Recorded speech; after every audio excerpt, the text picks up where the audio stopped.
సవీర్యం కరవావహై తేజస్వినావధీతమస్తు మా విద్విషావహై. ఓం శాంతి శాంతి శాంతి. ఆదిత్య చంద్రాకుజ సౌమ్య జీవా శుక్రార్కపుత్రామపి రాహుకేతు ఏతే గ్రహాణాం సకలార్థ సిద్ధిం కుర్వంతు కాలే స్థిరభోగ నిత్యా. శ్రీమాత్రే నమః. శ్రీ గురుభ్యో నమః. సర్వేభ్యో మిత్రేభ్యో నమో నమః. మిత్రులందరికీ శుభ సాయంకాలం. చాలా చోట్ల హైదరాబాద్ లో ఇప్పుడు కరెంట్ లేనట్టుగా వింటున్నాను. సరే, మొత్తానికి ఉన్న ఈ చిన్న వెలుగులో జ్యోతిర్వాణి వెలుగుల్ని మనం పొందడం కొరకు ప్రయత్నం చేద్దాం. ఈరోజు గత వారం మనం ఈ కార్యక్రమంలో వాతావరణ జ్యోతిషానికి సంబంధించింది చర్చించుకున్నాం. ఆధునిక వాతావరణ శాస్త్రజ్ఞుల యొక్క మాటలు విన్నాం. ఆ తర్వాత నాకు అనిపించింది ఈ వారం మనం దేశానికి సంబంధించిన ఆర్థిక వ్యవస్థకు సంబంధించిన విషయాల్లో జ్యోతిషం ఎలా ఉంటుంది, ఆ జ్యోతిషాన్ని కూడా మనం పరిచయం చేసుకుని ఒకసారి మళ్ళీ పునశ్చరణ చేసుకుని మనం ఆ విషయాలు చెప్పుకొని నిత్య జీవనంలో ఈ ఆర్థిక జ్యోతిషం ఎలా మనకి అన్వయం అవుతుంది అనేవి చెప్పుకుందామన్న ఉద్దేశంతో ఇతివృత్తాన్ని తీసుకుని ఈరోజు మనం దీని ముందుకు వచ్చాం. ఈరోజు అదే విషయంగా మనం చర్చించుకుందాం. దీంట్లో నా అభ్యర్థన ఏమిటి అంటే, అందరూ ముందుకు వచ్చి మీ జ్యోతిర్వాణి వినిపించాలి తప్పకుండా. మూర్తి గారు విన్నవిస్తామని తను మా జ్యోతిర్వాణి చెప్తాను అన్నారు. వారు వచ్చి ఉంటారని అనుకుంటున్నాను. వారు చెప్పే ముందు మళ్ళీ కొంచెం ఉపోద్ఘాతంగా నేను కొంచెం సేపు చెప్తాను. మనందరికీ తెలుసు, జ్యోతిషం మన నిత్య జీవనంపై అనుక్షణం ప్రభావం కలిగి ఉంటుంది. అది ప్రభావితం చేయనిది మన జీవితం లేదు. మన పుట్టుక ముందు నుంచే మన జీవనాన్ని, మన జీవితాన్ని ప్రభావితం చేసేవి జ్యోతిష్యులు. ఆ జ్యోతిష్యుల నడుమ వాటి కాంతుల ప్రభావంతోనే ఈ సృష్టిలో అన్ని జరుగుతున్నాయి. మనం జరుగుతున్నాయి అనుకునేవి జరుగుతున్నాయి. ఆ క్రమంలో మనం జన్మించడం, మానవులు జీవించడం, ప్రకృతి ఇలా ఉండడం, ఇవన్నీ జ్యోతిష్యుల ప్రభావమే. ఆ కారణంగా మనం జ్యోతిషం మన జీవితానికి ఆర్థిక విషయాల్లో జ్యోతిషం లేదు అనుకోవడం మనకి తెలియని విషయం అవుతుంది. అప్పుడు నిజానికి అది కూడా జ్యోతిషంలో అంతర్భాగమే. మన ఋషులు, ప్రాచీన శాస్త్రజ్ఞులైన ఋషులు ముందు అన్ని విషయాలు పరిశోధించారు. వాళ్ళు కేవలం జాతకాల వైపు రాలేదు. అసలు నిజానికి జ్యోతిష శాస్త్ర పరిణామ క్రమాన్ని కనుక మనం చెప్పుకుంటూ పోతే మొట్టమొదలు వచ్చిందే మేదిని జ్యోతిషం అనిపిస్తుంది. ఎందుకంటే అప్పుడు అవసరాలు, వ్యవసాయం చేస్తుంటే పంటలు పండుతుంటే ఎప్పుడు పండుతాయి, ఎలా పండుతాయి, వర్షాలు ఎలా పడతాయి అని అప్పుడు వాళ్ళ ఆశ, దానికోసం దాన్ని ప్రత్యేకంగా పరిశోధించి ఉంటారు తప్పితే మన జీవితాల్లో ఏమవుతుంది అనేది అప్పుడు మొదలు లేదు, ఉండింది కాదు. కాకపోతే ఆ సూత్రాలని మన మానవ జీవితానికి కూడా, వ్యక్తిగత జీవితాలకు కూడా అన్వయం చేస్తే ఎలా ఉంటుంది అన్న ఉద్దేశంగా తర్వాత వచ్చి ఉంటుంది. ఈ వ్యక్తి జ్యోతిషం తర్వాత మేదిని జ్యోతిషం లేదా ముండేన్ ఆస్ట్రాలజీ లేదా దేశ గోచారం, ఈ రెండు విభాగాలు జ్యోతిషంలోనే. ఆ దేశ గోచారంలో మనకి చాలా ముఖ్యమైనది పంటల గురించి, ఆ విజ్ఞానం కృషికి సంబంధించింది. విజ్ఞానం, ఆ కృషి అనగానే, వ్యవసాయం అనగానే దానికి సంబంధించిన వర్షాలు, వాతావరణం, కాబట్టి వృష్టి అనేది ముఖ్యమయ్యి ఆ వృష్టికి సంబంధించినటువంటి విషయాలలో బృహత్ సంహితలో ఎక్కువ భాగం దానికి కేటాయించారు. కానీ దాంతోపాటు ప్రకృతి ఉత్పాతాలకి కూడా మళ్ళీ భూకంపాధ్యాయం ఇచ్చారు. ఆ తర్వాత మన దాంట్లోనే ఎన్నో కొన్ని సూత్రాలు చెప్పుకుంటూ ఈ మొత్తం ఎకానమీ అంటే ఆర్థిక వ్యవస్థ దేని మీద ఆధారపడుతుంది? దేశం యొక్క ఆర్థిక వ్యవహారాల మీద. ఆర్థిక వ్యవహారాలు అతి ముఖ్యమైన వ్యవహారం ఆనాడు ఏమిటి అంటే పంటలు పండించడం. పంటలతోనే మనం సుభిక్షంగా ఉంటాం. సుభిక్షము అంటే ఏంటి? అన్ని పంటలు బాగా పండాలి, అందరూ ఆరోగ్యంగా ఉండాలి, వాతావరణం బాగుండాలి. అలా మన జీవినం నుంచి వాతావరణం విడదీయలేనిది. ఆ క్రమంలో మనకి ఋషులు అందించిన విజ్ఞానం ఆర్థిక జ్యోతిషంగా మనం ఇందులో చెప్పుకుంటాం. ఆ ఆర్థిక జ్యోతిషము, దాన్ని ఇంగ్లీష్ లో అయితే ఫైనాన్షియల్ అస్ట్రాలజీ అంటున్నాం. దాంట్లో ఇప్పుడు ఏ ఏ రంగాలలో మనం దాన్ని డైరెక్ట్ గా అంటే ప్రత్యక్షంగా వాడుకుంటున్నాము కనుక ఆలోచిస్తే, మనం పంచాంగాన్ని మరొక్కసారి వీటికని కనుక దాంట్లో ఉన్న సంవత్సర ఫలితాలు కనుక చూస్తున్నట్టయితే, ఆర్థిక వ్యవస్థకు సంబంధించిన సమాచారం జ్యోతిషంలో కూడా చెప్పబడుతుంది. ప్రతి సంవత్సరం చెప్పబడుతుంది. వాటిని మనం చిన్న శబ్దం, చిన్న పదంతో ధరవరలు అంటాం. ధరవరలు చెప్పడమే ఆర్థిక వ్యవస్థకు సంబంధించినటువంటి అంశం. ధరవరలు చెప్పారు అంటే దాంట్లో వెనకాల ఎంతో అర్థశాస్త్ర సంబంధమైన విషయాలన్నీ ఉంటాయి. ఆ విధంగా ధరవరలు ఎలా ఉంటాయి, ఆ ధరవరలు మళ్ళీ జ్యోతిష్యుల మీద ఎలా ఆధారపడి ఉంటాయి, ఆ ధరవరలు ఉండడం కొరకు కారణం పంటలు ఎలా పడుతాయి, ఆ పంటలు పండడానికి ఎలా అవుతుంది, ఇలా ఒకదానికొకటి సంబంధం తీసుకొచ్చి మన వాళ్ళు జ్యోతిష్ శాస్త్రపు సూత్రాలని అన్వయించి మనకు చూపించారు. ఆ క్రమంలో ఈ రోజు మనం వాతావరణ శాస్త్రం గురించి చెప్పుకున్న తర్వాత ఆర్థిక జ్యోతిషం గురించి కూడా మనం చెప్పుకుంటే మన చర్చలో సంపూర్ణత ఉంటుంది అన్న ఉద్దేశంతో ఈరోజు మన మిత్రులందరినీ కూడా సవినయంగా మీ జ్యోతిర్వాణి వినిపించవలసిందిగా కోరుతూ, ఆర్థిక జ్యోతిష సంబంధంగా మీకు ఏది మీ మనసుకి తోచి ఆ గిరివాణి మీ మనసుతో మీకు తోపింపజేసి మనకి ఇవ్వగలుగుతుందో మీరు దయచేసి అందించండి అని కోరుకుంటూ, ఏదైనా అసౌకర్యంగా కలిగిస్తుంటే మన్నించమని, ఎందుకంటే ఇప్పుడు కరెంట్ లేదు, నేను ఎంతసేపు చెప్పగలుగుతానో కూడా నాకు తెలియదు. వస్తుంది అనుకుంటాను, 3 గంటలు అయిపోయింది. సో అంతా మళ్ళీ మన చర్చలో జ్యోతిర్వాణి యొక్క సత్సంగపు ఫలితాలను మనం ఆస్వాదిద్దాం, దీని యొక్క స్థితిని తీసుకుందాం అనే ఉద్దేశంతో మళ్ళొకసారి చెప్తూ, అందరూ ముందుకు వచ్చి మీ జ్యోతిర్వాణి వినిపించవలసిందిగా కోరుతున్నాను. మూర్తి వచ్చి ఉంటే నేను చూడలేకపోతున్నాను, గణేష్ కనపడం లేదు. దయచేసి మూర్తి గారు ఆరంభించవలసిందిగా కోరుతున్నాను. వారు లేకపోయినా దయచేసి ఎవరైనా ఆరంభించవలసిందిగా కోరుతున్నాను.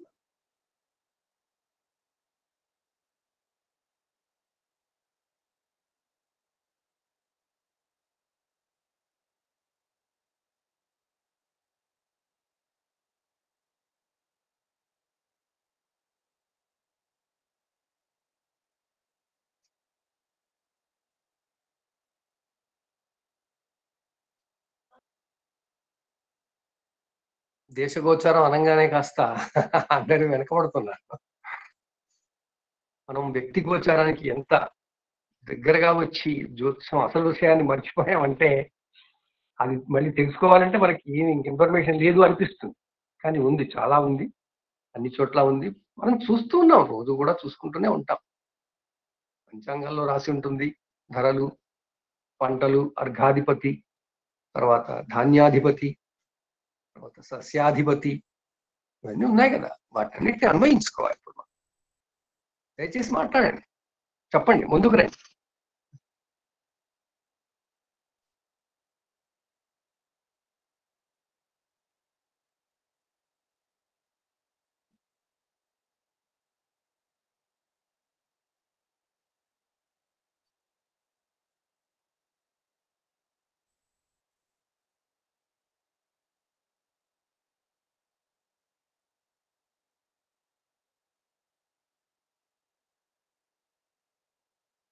మేదిని జ్యోతిషం, దాంట్లో ఆర్థిక జ్యోతిషం, మీ భావనలు పంచుకోండి.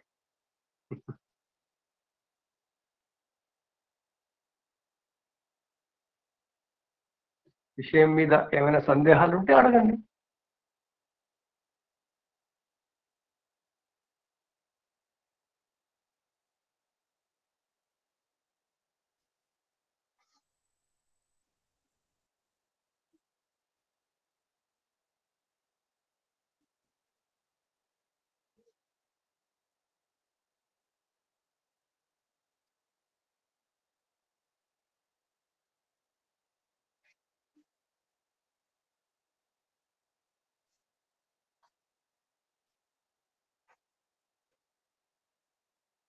సందేహాలు ఉన్నామంటే వాటితో ఆరంభిద్దాం.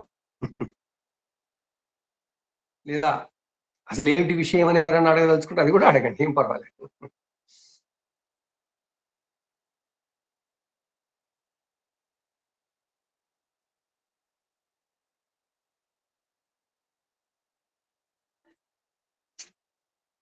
ఇప్పుడే కరెంట్ వచ్చింది.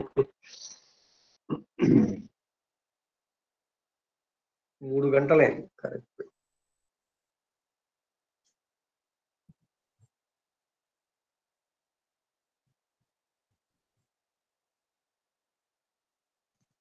రండి, ముందుకు రండి దయచేసి.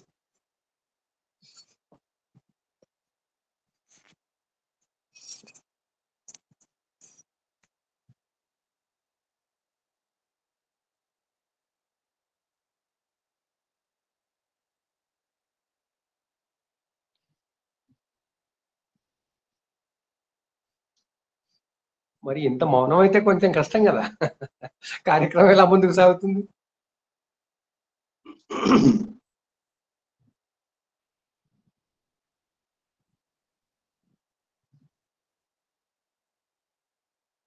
అమ్మా ప్రభ గారు, మీరు కనపడుతున్నారు నాకు, ఏమైనా మొదలు పెట్టండి.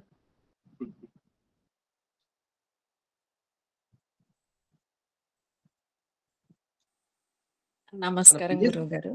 రాశి ఫలాలు పంచాంగంలో ప్రతి సంవత్సరం రాశి ఫలాలు ఇస్తారు. అందులో మొదటే ఆదాయ వ్యయాల ప్రస్తావన ఉంటుంది. అది ఆర్థిక జ్యోతిషం కిందకే వస్తుందంటారా? అది వ్యక్తి జ్యోతిషం కిందకే వస్తున్నాం. వ్యక్తులకు అంటే ఆయా రాసులకు సంబంధించిన వాళ్ళు వ్యక్తులు. ఆదాయ వ్యయము అంటే మనకి వ్యక్తిగతంగా వచ్చే ఆదాయము వ్యయము కాదు. ఇది విషయం చాలా మంచిది, కాకపోతే ఈ రోజు దీనికి సంబంధించింది కాకపోయినా అడిగారు కాబట్టి ఎలాగో మనకు మిగతా విషయం తెలుసుకోవడంలో, ఈ విషయం తెలుసుకోవడంలో చాలా మంచిది.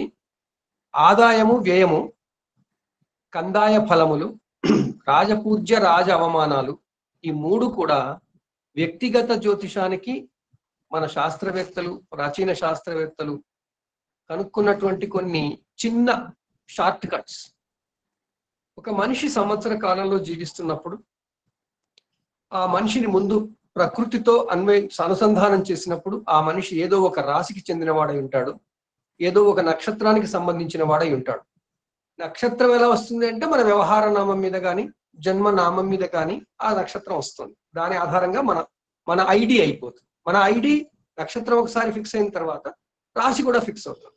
ఆ రాశి కూడా ఫిక్స్ అయిన తర్వాత ఇక్కడ భూమి చుట్టూ ఉన్న వాతావరణంలో ఆయా గ్రహముల యొక్క గ్రహ చలనాన్ని బట్టి, రాసుల స్థితిని బట్టి, ఆ రాసుల యొక్క అధిపతుల చలనాన్ని బట్టి ఆయా రాసులకి ఈ సంవత్సరంలో ప్రకృతిలో ఏమేమి జరగవచ్చు ఆ రాశి వాళ్ళకి. దాంట్లో ఆదాయ వ్యయములు అంటే మనుషులు సంఘజీవులు, సంఘంలో జీవిస్తున్నారు. ప్రతి మనిషి ప్రకృతి నుంచి ఏదో కొంత పొందుతాడు, మళ్ళీ ప్రకృతికి ఏదో ఇస్తాడు. ప్రతి జీవి ఇచ్చేదే, మనిషే కాదు, అందరూ ఇస్తారు. సో ఈ ప్రకృతి నుండి నాకు ఏమొస్తుంది, అది ఆదాయం. ఈ ప్రకృతికి నేనేమి ఇస్తాను, అది వ్యయం అంటారు. ప్రకృతి నుంచి నాకు రావడము అంటే మనం ఈరోజు ఈ పరిభాషలో చెప్పుకోవాలి అంటే నేను జీవించడానికి ప్రకృతిలో తీసుకుంటున్న వనరులు ఏవేవి తీసుకుంటాను, ఏవేవి వనరులు తీసుకుంటాను, నా చుట్టూ ఉన్న ప్రకృతిలో ఏదో ఉన్న వనరులు, ప్రకృతి వనరులన్నీ తీసుకుంటాను. ఆ వనరుల గురించి చెప్పేటప్పుడు వాటిని సూత్రబద్ధం చేసి గణితంగా తీసుకువచ్చి సూత్రబద్ధం చేసి వాళ్ళు రాస్యాధిపతుల ఆధారంతో ఆ సంవత్సరంలో ఉన్నటువంటి రాజాది నవనాయకులు ఎవరవుతున్నారో వాటిని బట్టి, ఇంకా ఆ పంచాంగ గణనలో ఉన్నటువంటి సూత్రాలు కొన్ని ఉన్నాయి, వాటి ఆధారంగా ప్రతి రాశి వాళ్ళకి ఈ సంవత్సరము వాళ్ళు ప్రకృతికి ఎంత ఇస్తారు, ప్రకృతి నుండి ఏం తీసుకుంటారు, అవి ఆదాయ వ్యయాలుగా తీసుకొచ్చి ఈనాటి పరిభాషలో మనం ఏమైనా చెప్పుకోవాలి అంటే ఆదాయము అనగా ఈ సంఘమునకు, ఈ ప్రకృతి కాస్త పెద్ద పదం, సంఘమునకు, సొసైటీకి, ఈ సొసైటీ నుంచి నాకేమి రాబోతుంది, ఏమి రాబోతుంది, నాకు అది భౌతికంగా ఏదో ఒకటి రావాలి, అది వస్తురూపం కావచ్చు కాకపోవచ్చు. దాంట్లో ఆదాయం మనకుండేటువంటి మనం చేసే పనులకు, మనకి జీవనాధారానికి చేసుకునేటువంటి పనులకు వచ్చేటువంటి డబ్బు రూపంలో ఆదాయం కావచ్చు. కానీ ఆ ఆదాయం అనేది మనం ఈరోజు డబ్బుకు అనే దానికి లెక్క పెట్టేసాం కాబట్టి ఆదాయ వ్యయాలు అనుకోగానే మనకు వచ్చే ఆదాయం, మనకు వచ్చే ఖర్చు అనుకుంటున్నాం. అది కాదు పంచాంగం. పంచాంగంలో ఇంకా బ్రాడ్, దాంట్లో ఇంకా విశాలమైనటువంటి దృక్పథంతో ఇది చెప్పబడింది. ఈ సంవత్సర కాలంలో అక్కడ సంవత్సరాది నాడు వచ్చినటువంటి చక్రాల ఆధారంగా, అప్పుడు ఉన్న గ్రహస్థితి ఆధారంగా ఈ సంవత్సరము నేను ఫలాని రాశి వాడిని అయితే నా రాశి నాకు ఆ రాశి వాళ్ళందరికీ కూడా ఆ సంవత్సర కాలంలో ఈ ప్రకృతి నుంచి ఈ సంఘం నుంచి ఎంత రాబోతోంది, ఎంత వీళ్ళు ఆ సంఘానికి ఇవ్వబోతున్నారు. ఈ ఇవ్వబోవడము రావడము అంటే ఏంటి మళ్ళీ అని అంటే మనకి వ్యక్తిగతంగా చూసుకుంటే ఆదాయమేమో అనుకుంటున్నాం. కానీ ఈ సంవత్సర కాలంలో మనం సమాజానికి కొంత సేవను చేయొచ్చు, కొంత సమాజం నుంచి మనం కొన్ని అనుభవించనువచ్చు. ఇప్పుడు అలాంటి విషయాలన్నీ కూడా ఆదాయ వ్యయాలుగా తీసుకొచ్చారు. దాంట్లో మనం పొందే మన అహానికి సంబంధించి, మన ఈగోకు సంబంధించినటువంటి ఆ ఏవైతే సంఘటనల కారణంగా జరగబోతుందో వాటిని పూజ్య అవమానములుగా తీసుకొచ్చారు. పూజింపబడము అంటే నేను ఈ సంవత్సర కాలంలో చేసే పనుల కారణంగా నన్ను ప్రపంచంలో మిగతా వాళ్ళందరూ ఎలా చూస్తారు, నేను చేసే పనులు నా యొక్క ప్రవర్తన కారణంగా వాళ్ళు నన్ను అప్రిషియేట్ చేస్తారా, అప్రిషియేట్ చేయడం అనేది ఎక్కువ ఎనర్జీ ఉందా, నేను చేసే పనులు నచ్చకుండా నన్ను యాక్సెప్ట్ చేయనటువంటి ఆ సిచ్యుయేషన్స్ ఆ ఎనర్జీ ఎక్కువ ఉందా అని చూసినప్పుడు రాజపూజ్య రాజ్యావమానాలు అన్నారు. ఆ పూజనీయము అవమానము. పూజనీయం అంటే నేను చేసే పనుల కారణంగా అందరూ మిగతా వాళ్ళందరూ నా చుట్టూ ఉన్న వాళ్ళందరూ నన్ను అప్రిషియేట్ చేస్తారు. అవమానము అంటే నేను చేసే పనుల కారణంగా నాకు వాళ్ళు అప్రిషియేట్ చేయట్లేదు అని అనిపిస్తుంటుంది, అందువల్ల నేను అవమానింపబడ్డట్టుగా భావింపబడతాను. సో పూజ్య అవమానాలు ఇలా అయితే ఆదాయ వ్యయాలు ఏమిటి అంటే ఈ సంఘంలో నేనేమి ఇస్తాను సంఘానికి, అది వ్యయం. నేను ఏం పొందుతాను సంఘం నుండి, అది నాకు ఆదాయం. ఈ సంవత్సరం సపోజ్ నేను ఎగ్జాంపుల్ చెప్తాను. మనం జ్యోతిర్వాణి సమావేశాలు సంవత్సర కాలంలో ఒక 50 సమావేశాలు పెట్టుకుంటాం. 52 వారాలకి 52 సమావేశాలు అవుతాయి. ఆ 52 సమావేశాలలో మీ అందరికీ జ్యోతిష శాస్త్రానికి సంబంధించిన విజ్ఞానం మీరు పొందుతున్నారు. అది ప్రకృతి నుంచి వస్తుంది. ఇది మీ యొక్క ఆదాయం. ఈ పొందడం కొరకు మీరు ఏం చేయాలి? మీరు ఈ 2 గంటల పాటు మీరు మీ సమయాన్ని కేటాయించి మళ్ళీ సమాజానికి ఇచ్చేస్తున్నారు, ప్రకృతిలో ఇచ్చేస్తున్నారు. సో మీరు ఇచ్చేది వ్యయం. దీంట్లో మీకుండే సంపాదన ఉండొచ్చు, మీకు వ్యయం కావచ్చు. మీరు సంపాదన అనే దగ్గరికి వచ్చేసరికి మనం ఎంతసేపటికి మనం చేసే వృత్తికి సంబంధించిన ప్రతిఫలాన్ని ఆలోచిస్తాం. వృత్తికి సంబంధించిన ప్రతిఫలం కాదు, అది కేవలం ధనరూపం అయిపోయి అది సామాజిక పరిణామాలు, ఆర్థిక పరిణామాల కారణంగా మనం చేసే పనికి కూలి. సో కూలి నాకు ఎంత దొరుకుతుంది అనేది పంచాంగం చెప్పదు. పంచాంగంలో అందరికీ చెప్పాలిగా. మేషరాశి వాళ్ళకి ఫలితం చెప్తే మేషరాశిలో కూలీలు ఉంటారు, లెక్చరర్లు ఉంటారు, శాస్త్రవేత్తలు ఉంటారు, అందరూ ఉంటారు. మరి అందరికీ ఆదాయ వ్యయాలు అంటే వాళ్ళ జాబ్స్ అన్నట్టు కాదు కదా, అందరూ ఆ రాశి వాళ్ళేగా. అందువల్ల అది బ్రాడ్ సెన్స్ లో మనం తీసుకోవాల్సి ఉంటుంది. ఇంకా ఉన్నతమైనటువంటి ఆలోచనలతో తీసుకోవాల్సి ఉంటుంది, అవగాహనతో తీసుకోవాల్సి ఉంటుంది. ఆ కారణంగా ఈ సమాజానికి నేనేమిస్తాను అనేది వ్యయం, ఈ సమాజం నుంచి నేనేం తీసుకుంటాను అనేది ఆదాయంగా తీసుకోవాలి. కందాయ ఫలాలు వచ్చేసరికి ప్రతి నక్షత్రానికి 3 లెవెల్స్ లో 3 లేయర్స్ లో మనకి ఆరోగ్యం గురించి చెప్తూ దానికి సంబంధించింది అక్కడ చెప్తారు. ఆది శూన్య మహావ్యాధి, మధ్య శూన్య ప్రశాంతత కూడా, అంత్యశూన్యం అయితే కాస్త మామూలుగా ఉండడం, అలా ఏదో చెప్తారు. అంటే ఆ లేయర్స్ లో కనుక 0 వస్తే, 0 ఎట్లా వస్తుంది అంటే దానికి క్యాలిక్యులేషన్స్ ఉంటాయి, గణితం ఉంటుంది. ఆ గణితంలో మొదటి లెవెల్కి ఏంటి, రెండో లెవెల్కి ఏంటి, మూడో లెవెల్కి ఏంటి, ఈ మూడింటిని ఇంకొక విధానంలో 3 తాపత్రయాలుగా చెప్తారు. ఇది 4 నెలలకు ఒకసారి కాదు, 3 తాపత్రయాలు. ఆది భౌతిక, ఆది దైవిక, ఆధ్యాత్మిక తాపత్రయాలకు సంబంధించి ప్రతి నక్షత్రానికి 3 లేయర్స్ లో అంకెలు ఉంటాయి. ఆ అంకెల్లో 0 వస్తే మళ్ళీ ఆరోగ్యము అనారోగ్యానికి సంబంధించిందిగా చెప్పుకొస్తారు. చాలా చాలా లోతైనటువంటి కాన్సెప్ట్స్ తో, భావనతో ఇవన్నీ ఉన్నాయి. ఇవన్నీ ఎవరో తయారు చేశారు శాస్త్రవేత్తలు. వాళ్ళు చేసినవి ఆ కాలపు సమాజానికి చాలా అవసరమయ్యాయి. మనకి ఈ కాలంలో చెప్పుకోవడానికి అది చిన్న పాయింట్స్ అయిపోయినాయి, లేదా మన పంచాంగాల్లో ఉన్న చదువుకుంటూ మన పెద్దవాళ్ళు చెప్తున్నా వస్తుంటే అదేదో అలా అనుకుంటున్నామని మనం దాంట్లో రీసెర్చ్ ఏం చేయలేదు. ఇప్పుడు రీసెర్చ్ చేసి అసలు ఈ కందాయ ఫలాలు ఎంతవరకు ఏ రాశి వాళ్ళకి ఎలా వస్తున్నాయని కనుక చూసినట్టయితే మనకి దాని యొక్క పూర్తి ఏమంటాం సవివరమైనటువంటి విజ్ఞానం ఇంకా అందుతుంది. ఈజీగా తెలుసుకోవచ్చు. ఆ ఈజీగా తెలుసుకోవడం వల్ల సంవత్సరం ఆరంభంలో ఏ నక్షత్రం ఎలా ఉంది, ఏ నక్షత్రంలో చంద్రుడు ఉన్నాడు, ఏ నక్షత్రంలో రవి ఉన్నాడు, వాటిని బట్టి వచ్చేస్తుంది. అవన్నీ అక్కడ ప్రకృతిలో జరిగాయి, అవి తెలుసు మనకి. వాటిని బట్టి సంవత్సరం అంతా ఎలా ఉండబోతుందో సూచించారు వాడు. ఇలా జరుగుతుంది, ఇన్ని రూపాయలు వస్తే 5 రూపాయలు అని కాదు, దాంట్లో పాళ్ళు చేశారు. ఇన్ని పాళ్ళు అనమాట, నిష్పత్తి. ఆదాయం 12, వ్యయం 15, వ్యయం 5 అంటే అలాంటివన్నీ మనకి ఆ పాళ్ళ నిష్పత్తి ఎంత, అనుపాతం ఎంత చెప్పుకొచ్చారనమాట. ఆ విధంగా మనం ఈ విజ్ఞానాన్ని అందుకోవాలి, ఈ విజ్ఞానాన్ని తరచి తీసుకోవాలి. దీనిలో ఉన్న శాస్త్రీయతని పూర్తిగా అవగాహన తెచ్చుకునే ప్రయత్నం చేయాలి. మీకు అడిగిన దానికి ఏదో కొంత సమాధానం లభించిందని అనుకుంటున్నాను. శాస్త్రి గారు నమస్కారం. అమ్మా, ఆర్థిక జ్యోతిష్యం గురించి తప్పకుండా ఆరంభించింది. శ్రీ గురుభ్యో నమః. శ్రీకృష్ణ పరబ్రహ్మణే నమః. జ్యోతిర్వాణి సభ్యులందరికీ నమస్కారం. ఆర్థిక జ్యోతిష్యం చాలా అద్భుతమైన అంశం ఇది. మేదిని జ్యోతిష్యంలో ముఖ్యమైన భాగం. ఈ మధ్య మనం ప్రతి మీటింగ్లోనూ అనుకుంటున్నాం, ఈ టీవీల్లో, యూట్యూబుల్లో పిచ్చి పిచ్చి మాటలతోటి జనాన్ని హడలగొట్టేస్తున్నారు. జ్యోతిష్యం ఒక వ్యాపారం అయిపోయింది. వీటిని మనం తగ్గించడానికి మనం ఏం చేయలేము. కాబట్టి వాటిని ఆపేయడానికి, మన జ్యోతిర్వాణి ఆపేయడానికి కాదు, వాటిని మనం మన పంథాలు, అసలు శాస్త్ర ప్రకారం జ్యోతిష్యం అంటే ఏంటి తెలుసుకోవడానికే మన జ్యోతిర్వాణి కార్యక్రమం. ఈ రీతిలో అసలు ఆర్థిక జ్యోతిష్యం ఎందుకు అవసరం? పాతకాలంలో ఈ కరెన్సీ అంతా ఉండేది కాదు, బార్టర్ సిస్టమ్. నా దగ్గర ఈ ధాన్యం ఉంది, నేను ఇంత ఇస్తాను, నాకు కావాల్సింది కూరలో ఏవో నువ్వు ఇయ్యి. రాను రాను సివిలైజేషన్ తోటి కరెన్సీ వచ్చింది, ఒక లెక్క అంటూ ఉండాలని.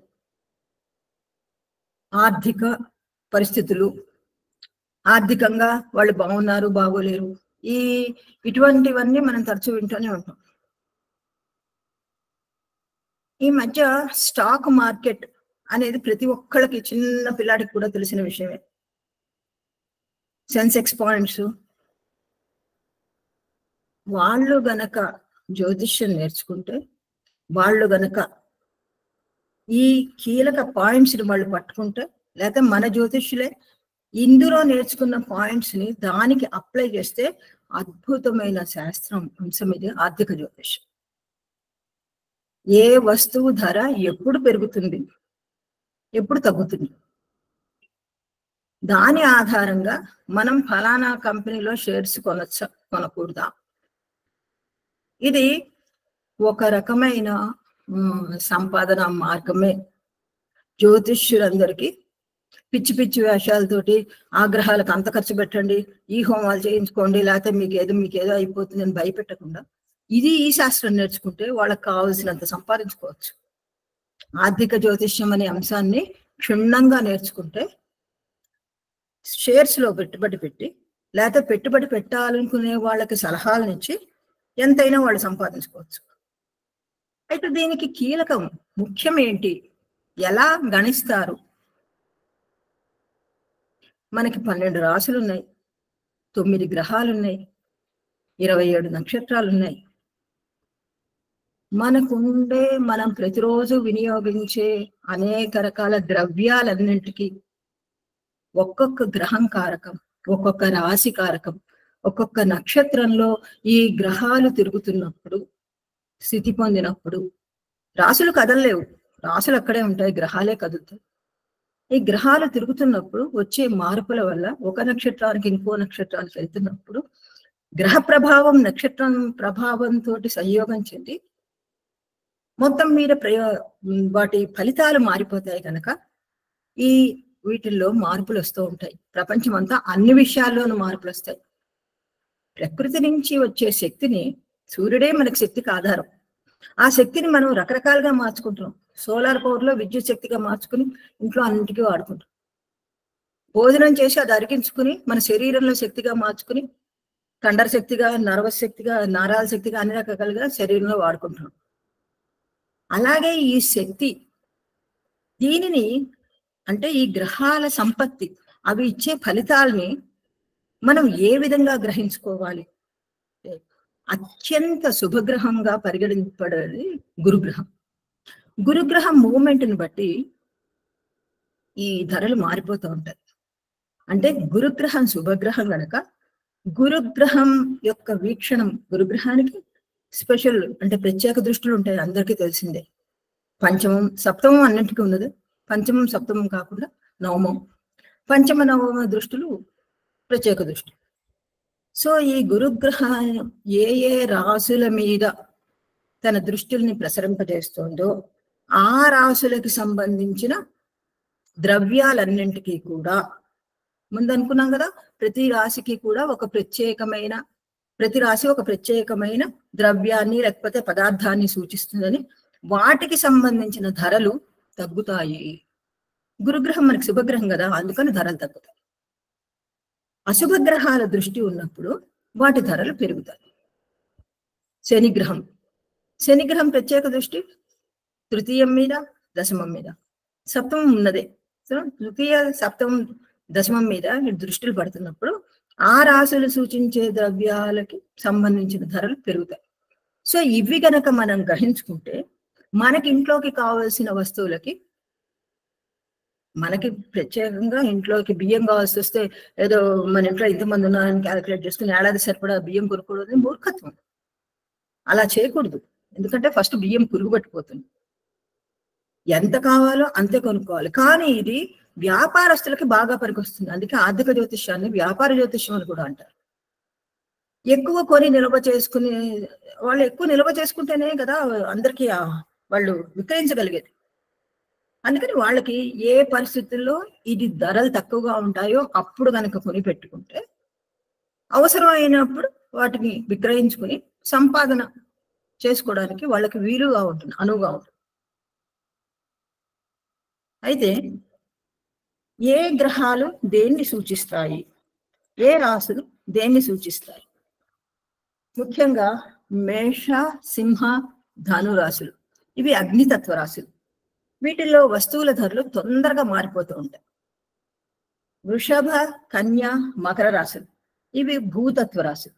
వీటిల్లో వస్తువుల ధరలు నెమ్మదిగా మార్పు చెందుతాయి, భూతత్వం కదా.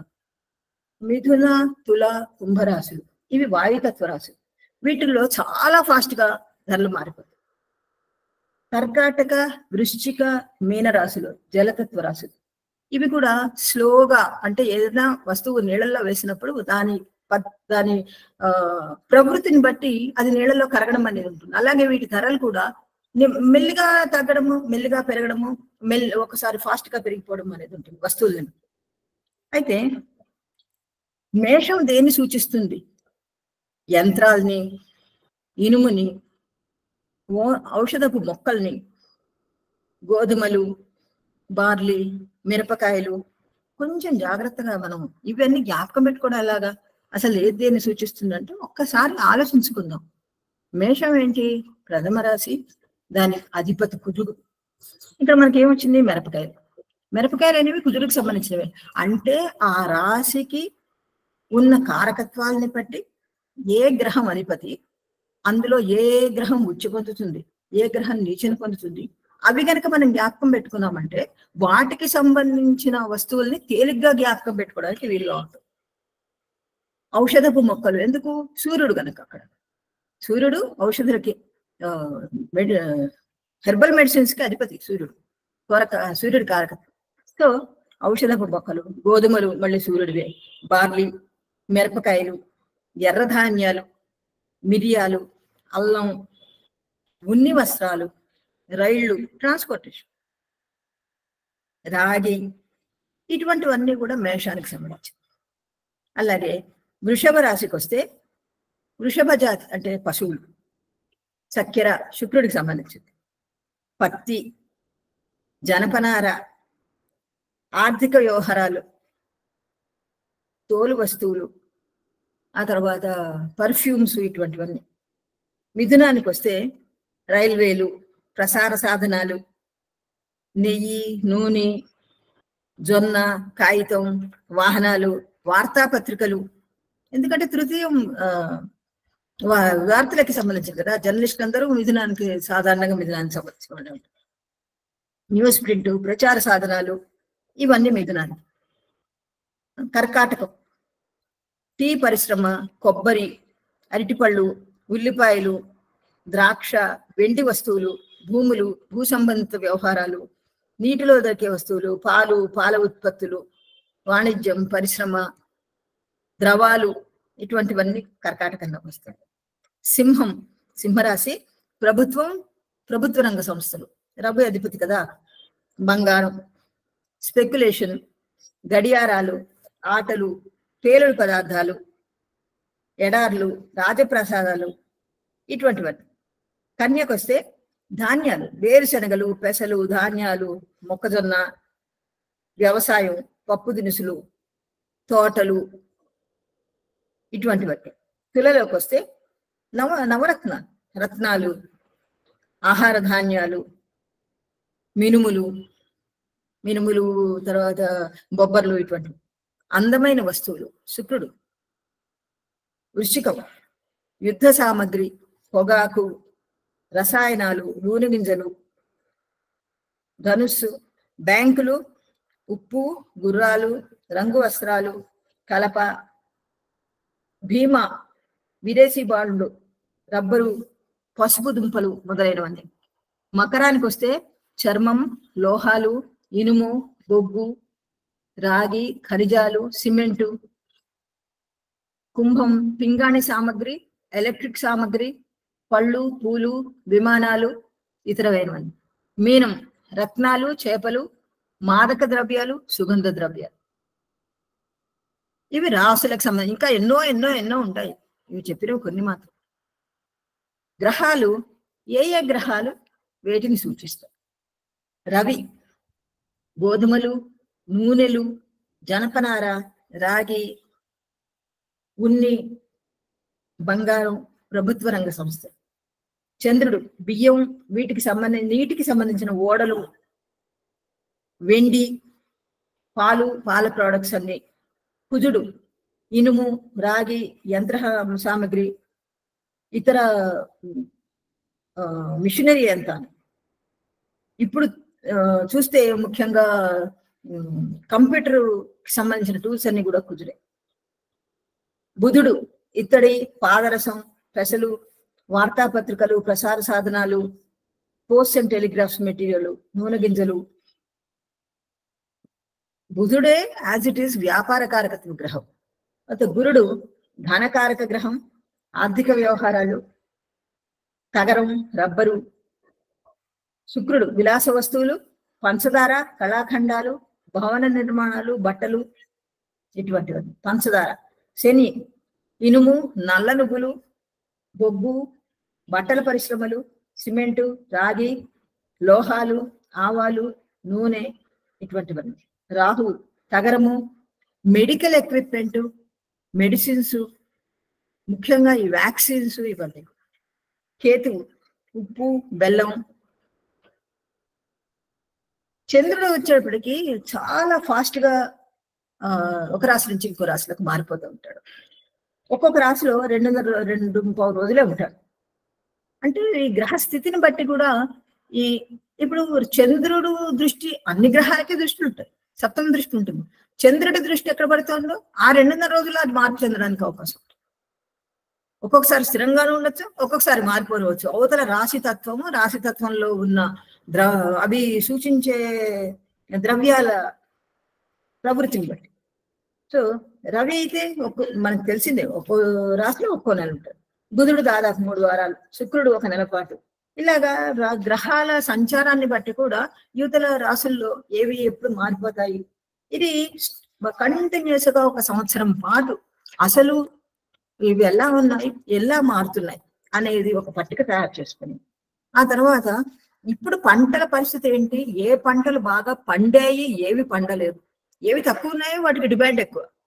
బంగారం దాదాపు ఇప్పుడు 75,000కి వచ్చిందంటే బంగారం మనకి మన దగ్గర కొన్ని చోట్ల తప్పించి బంగారు గనుల్లో నుంచి బంగారం తీయడం, దాన్ని ఇచ్చేయడం అనేది చాలా తక్కువగా. అది అక్కడ విదేశాల నుంచి దిగుమతి చేసుకోవడానికి అవకాశాలు లేవు. ఏదో ఆ స్టాక్ ఎక్స్చేంజ్ లో వచ్చే ఇబ్బందుల వల్ల, బంగారాన్ని తెచ్చుకోవడానికి కొన్ని రూల్స్ వల్ల అది అందరికీ లభ్యమయ్యేది కాదు. పాత రోజుల్లో అంటే ఏదో కృష్ణదేవరాయ కాలంలో నవరత్నాలు రోడ్డు మీద పోయి అమ్మేవారంటే ఆ రోజులు వేరు. తర్వాత చరిత్రలో ఎన్నో చోట్ల వాళ్ళకి ఇబ్బందులు వచ్చేసి రజాకార్ మూవ్మెంట్ అటువంటి చోట్ల మొత్తం ఈ అమూల్యమైన వస్తువులన్నిటిని బంగారం, వెండి, రత్నాలు ఇవన్నీ కూడా బిందెల్లో పెట్టి నేలలో గోతులు తవ్వేసి అందులో పెట్టేసి వాళ్ళు ప్రాణాలు దక్కించుకోవడానికి పారిపోయారని ఎన్నో చోట్ల వింటూనే ఉన్నాం. ఎన్నో చోట్ల నిధులు ఉన్నాయి, అక్కడ నిధి దొరికింది, ఇక్కడ నిధి దొరికింది, అవన్నీ ఎక్కడి నుంచి వస్తాయి? సడన్ గా అంత బంగారం, వెండి ఏదైనా ఒక చోట ఉంటే వెండి ఉండొచ్చు, ముడి రూపంలో ఉంటుంది కానీ నగల రూపంలో ఉండదు కదా. సో అవన్నీ ఎప్పుడో ఎవరో దాచిపెట్టినవి, కొన్ని తరాల క్రితం అవి దాచిపెట్టినవి. సో ఇలా మనం ఆలోచించుకుంటూ పోతుంటే ఎందుకు ఇవి పెరుగుతున్నాయి, ఎందుకు తగ్గుతున్నాయి? ఏవైతే తక్కువగా ఉంటాయో వాటి ధర ఎక్కువగా ఉంటుంది, ఏవైతే ఎక్కువగా ఉంటాయో వాటి ధర అందరికీ అందుబాటులో ఉన్నప్పుడు వాటి ధరలు పెంచడానికి అవకాశం లేదు. మనం ఎన్నోసార్లు చూస్తూనే ఉంటాం. టమాటాలు కొన్నిసార్లు రోడ్డు మీద పారబోసిపోతుంటారు, రూపాయికి 10 కిలోలు కూడా ఇచ్చిన రోజులు ఉన్నాయి. ఒకసారి 80 రూపాయలు 90 రూపాయలు కూడా ఉంటుంటాయి. అవి ఎప్పుడు తగ్గుతున్నాయి, ఎప్పుడు పెరుగుతున్నాయి? ఉల్లిపాయలు మనకి రెగ్యులర్ గా వాడే వస్తుంది, ఇది ఎప్పుడు పెరుగుతుంది, ఎప్పుడు తగ్గుతుంది? రాహు ఎఫెక్ట్ దీని మీద ఎంత ఉంది, చంద్రుడి ఎఫెక్ట్ దీని మీద ఎంత ఉంది?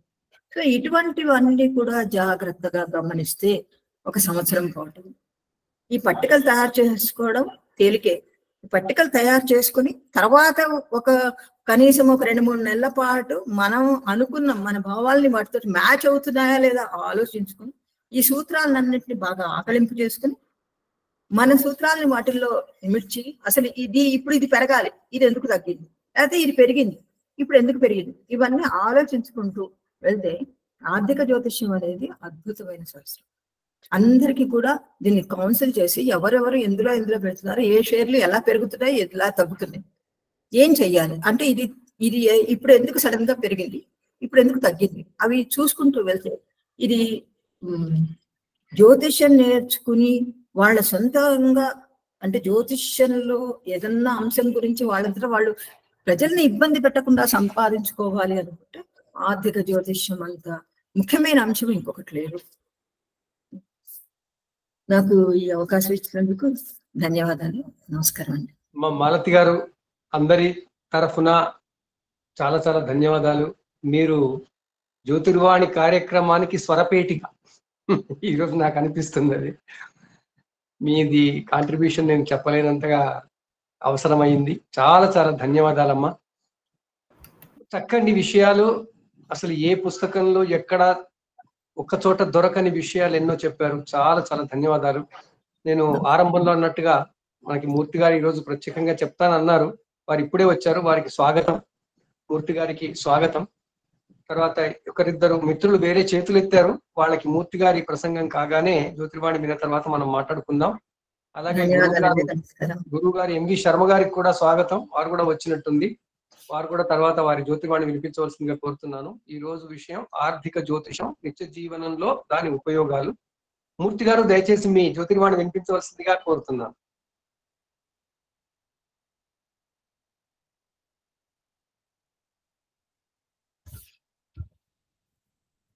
సార్ మీరు అన్మ్యూట్ చేసుకోవాలి. నమస్కారం శాస్త్రి మహోదయ, మిగతా మిత్రులందరూ, జ్యోతిర్వాణి మిత్రులందరికీ నా యొక్క నమస్సుమాంజలు. ఈరోజు నాకు ఈ అవకాశం ఇస్తున్నందుకు నేను ఎంతో కృతజ్ఞుడిని. అంటే నేను మారుతి గారు ఇప్పుడు ఏ టెంపోలో చెప్పారో నా మైండ్ లో కూడా అదే స్ఫురణకు వచ్చింది. ఎందుకంటే మనము నార్మల్ గా అస్ట్రాలజీ అన్నది ఒక వ్యక్తి యొక్క ఆదాయం, వ్యయం అది గురించే చెప్తాము నార్మల్ గా. వీడికి ఒక బిజినెస్ లో లాభం ఉంటుందా, నష్టం ఉంటుందా, ఎప్పుడు నష్టపోతాడో అని విషయాలు. కానీ ఏ ఫైనాన్షియల్ అస్ట్రాలజీ అని ఇప్పుడు మనం తీసుకున్నామో, ఈ సబ్జెక్ట్ ఏదైతే ఉందో ఫైనాన్షియల్ అస్ట్రాలజీ అంటే it has a much gamut of issues. The horizon is big. So ఇలాంటి సందర్భంలో నేను అనుకున్నాను, ఈ శాస్త్రి గారు ఈ సబ్జెక్ట్ ప్రవేశపెట్టినప్పుడు వారి ఉద్దేశ్యము market analysis, market trends, commodity market, stock market వీటి మీదనే మనం మాట్లాడవాలి అని వారి మనసులో ఉందని నేను కొంచెంగా గెస్ చేశాను అన్నమాట. గెస్ చేసి నేను కూడా అదే మాదిరి మాట్లాడదామని నిర్ణయించుకోవడం జరిగింది. సో ఇప్పుడు మారుతి గారు చెప్పినవన్నీ చాలా పర్ఫెక్ట్. ఆవిడ గ్రహాల యొక్క ఆధిపత్యం, ఏ ధాన్యాల మీద ఏ గ్రహానికి ఆధిపత్యం ఉంటుంది అని చాలా చక్కగా వివరించారు. ఇకపోతే మనకి వీ హ్యావ్ పురుషార్థాలు మనకు తెలుసు, ధర్మార్థ కామ్య మోక్షాలు. అంటే జస్ట్ లిటిల్ ఇంట్రొడక్షన్, ఇదంతా మనకు తెలిసిన విషయమే. ఆయన కూడా సబ్జెక్ట్ లోకి డైరెక్ట్ గా జంప్ చేయకుండా కొంచెము దేనికైనా ప్రియాంబుల్ అన్నది అవసరమని భావించి నేను చెప్తున్నాను. సో ధర్మార్థ కామ్య మోక్షాలు. సో ఇప్పుడు మనము కామ్యం అంటే డిజైర్స్ ఫుల్ఫిల్ చేసుకోవాలంటే మనం ఒక యాక్షన్ తీసుకోవాలి, న్యూటన్ థర్డ్ లా ప్రకారం.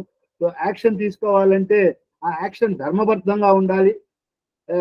ధర్మం అంటే మీకు తెలుసు, సనాతన ధర్మంలో మన ఒక వ్యక్తి యొక్క విశేష ధర్మం ఏంటి, సామాన్య ధర్మం ఏంటి, నిషిద్ధ ధర్మం ఏంటి, ఆ ప్రకారంగా మనం ధర్మ ప్రవృత్తితో గనుక మనం మన యొక్క కార్యకలాపాల్ని నడిపిస్తే, కార్యకలాపం అంటే కార్యకలాపం నడిపిస్తూ మనం మన యొక్క కోరికలను తీర్చుకోవాలి అని చెప్పి మనకు శాస్త్రం చెప్తా ఉంది. సో ఈ పరిస్థితుల్లో ధర్మబద్ధంగా మనం కార్యకలాపాలు నిర్వహించాలంటే మనకు ఒక ఇన్కమ్ కావాలి. ఆ ఇన్కమ్ చేయడానికి ఒక వృత్తి కావాలి. ఆ ఇన్కమ్ రావాలంటే అర్థం కావాలంటే అర్థం is nothing but money. So మనకు ఆ ధనం కావాలంటే ఒక వృత్తి చేయాల. ఇప్పుడు ఆ వృత్తి ఎలా వస్తుంది ఎవరికైనా? భగవద్గీత 4వ అధ్యాయంలో జ్ఞాన కర్మ సన్యాస యోగంలో భగవానుడు చెప్పాడు. ఏమని చెప్పాడు? చతుర్వర్ణం మయా సృష్టాం గుణ కర్మ విభాగశః తస్య కర్తారమపి మా విద్యత్ కర్తారం అవ్యయం. అంటే ఏం చెప్పాడు? అయ్యా, ఈ ఏవైతే వృత్తులు ఉన్నాయో, ప్రొఫెషన్స్ ఉన్నాయో, అవి నేనే క్రియేట్ చేశాను. ఎలా క్రియేట్ చేశాను? మనుషుల యొక్క గుణాల వల్ల, వాళ్ళ చేసే పని బట్టి ఆధారపడి, వాళ్ళ వృత్తి ధర్మాన్ని బట్టి నేను క్రియేట్ చేశాను. వృత్తి ధర్మాన్ని నేను క్రియేట్ చేశాను. సో 4 రకాలుగా వారు వృత్తుల్ని విభజించారు. అది మనందరికీ తెలుసు. మన యొక్క మానవాళి యొక్క వృత్తులేమి అవి not by birth they came by profession. అందువల్ల బర్త్ అప్పుడు ఒక ప్రొఫెషన్ లో మన పూర్వీకులు ఉండవచ్చు, కానీ తర్వాత మనం ఎంచుకునే ప్రొఫెషన్ వేరుగా ఉంటుంది. అది మన యొక్క గుణ ప్రభావితమై కూడా ఉంటుంది. గుణాలు అంటే మీకు తెలుసు, సత్వరజ తమో గుణాలు. సో కొన్నిటికి సత్వగుణం ప్రాధాన్యమైన ఉంటాయి, కొన్ని ప్రవృత్తులకి, కొన్ని వృత్తులకి. కొన్నిటికి రజోగుణం, ఇప్పుడు పోలీస్ కానీ మిలిటరీ కానీ ఇట్లాంటి వాళ్ళకి రజోగుణ ప్రధానం ఉంటుంది. క్షత్రియులు రజోగుణ ప్రధానం, ఆర్మీ, ఆల్ దోస్ థింగ్స్. తర్వాత తమో గుణం, ఈ ట్రస్టులు నడపాలన్నా లేకపోతే ఈ ఇట్లాంటి చేయాలన్నా వాళ్ళకి తమో గుణం ఉంటుంది. అలాగే వైశ్యులు కూడా కొంచెం రజోగుణం ఉంటుంది. అంటే కామర్స్, బిజినెస్ అండ్ కామర్స్ చేసే వాళ్ళకి కొంచెం రజోగుణము, కొంచెం తమో గుణం మిళితమై ఉంటుంది. తర్వాత వారు ఎక్కువ వ్యాపారము, వ్యవసాయంలో ప్రధానంగా వారు ఉంటారు. తర్వాత ఇంకా అన్ని మిగతా వర్ణాలు కూడా శ్రామిక వర్గాలుగా ఉంటారు అనేది. కానీ ఇవన్నీ జన్మ తరహా వచ్చినవి కాదు, అది మనందరికీ తెలుసును. సో ఇది ఇలా ఉండగా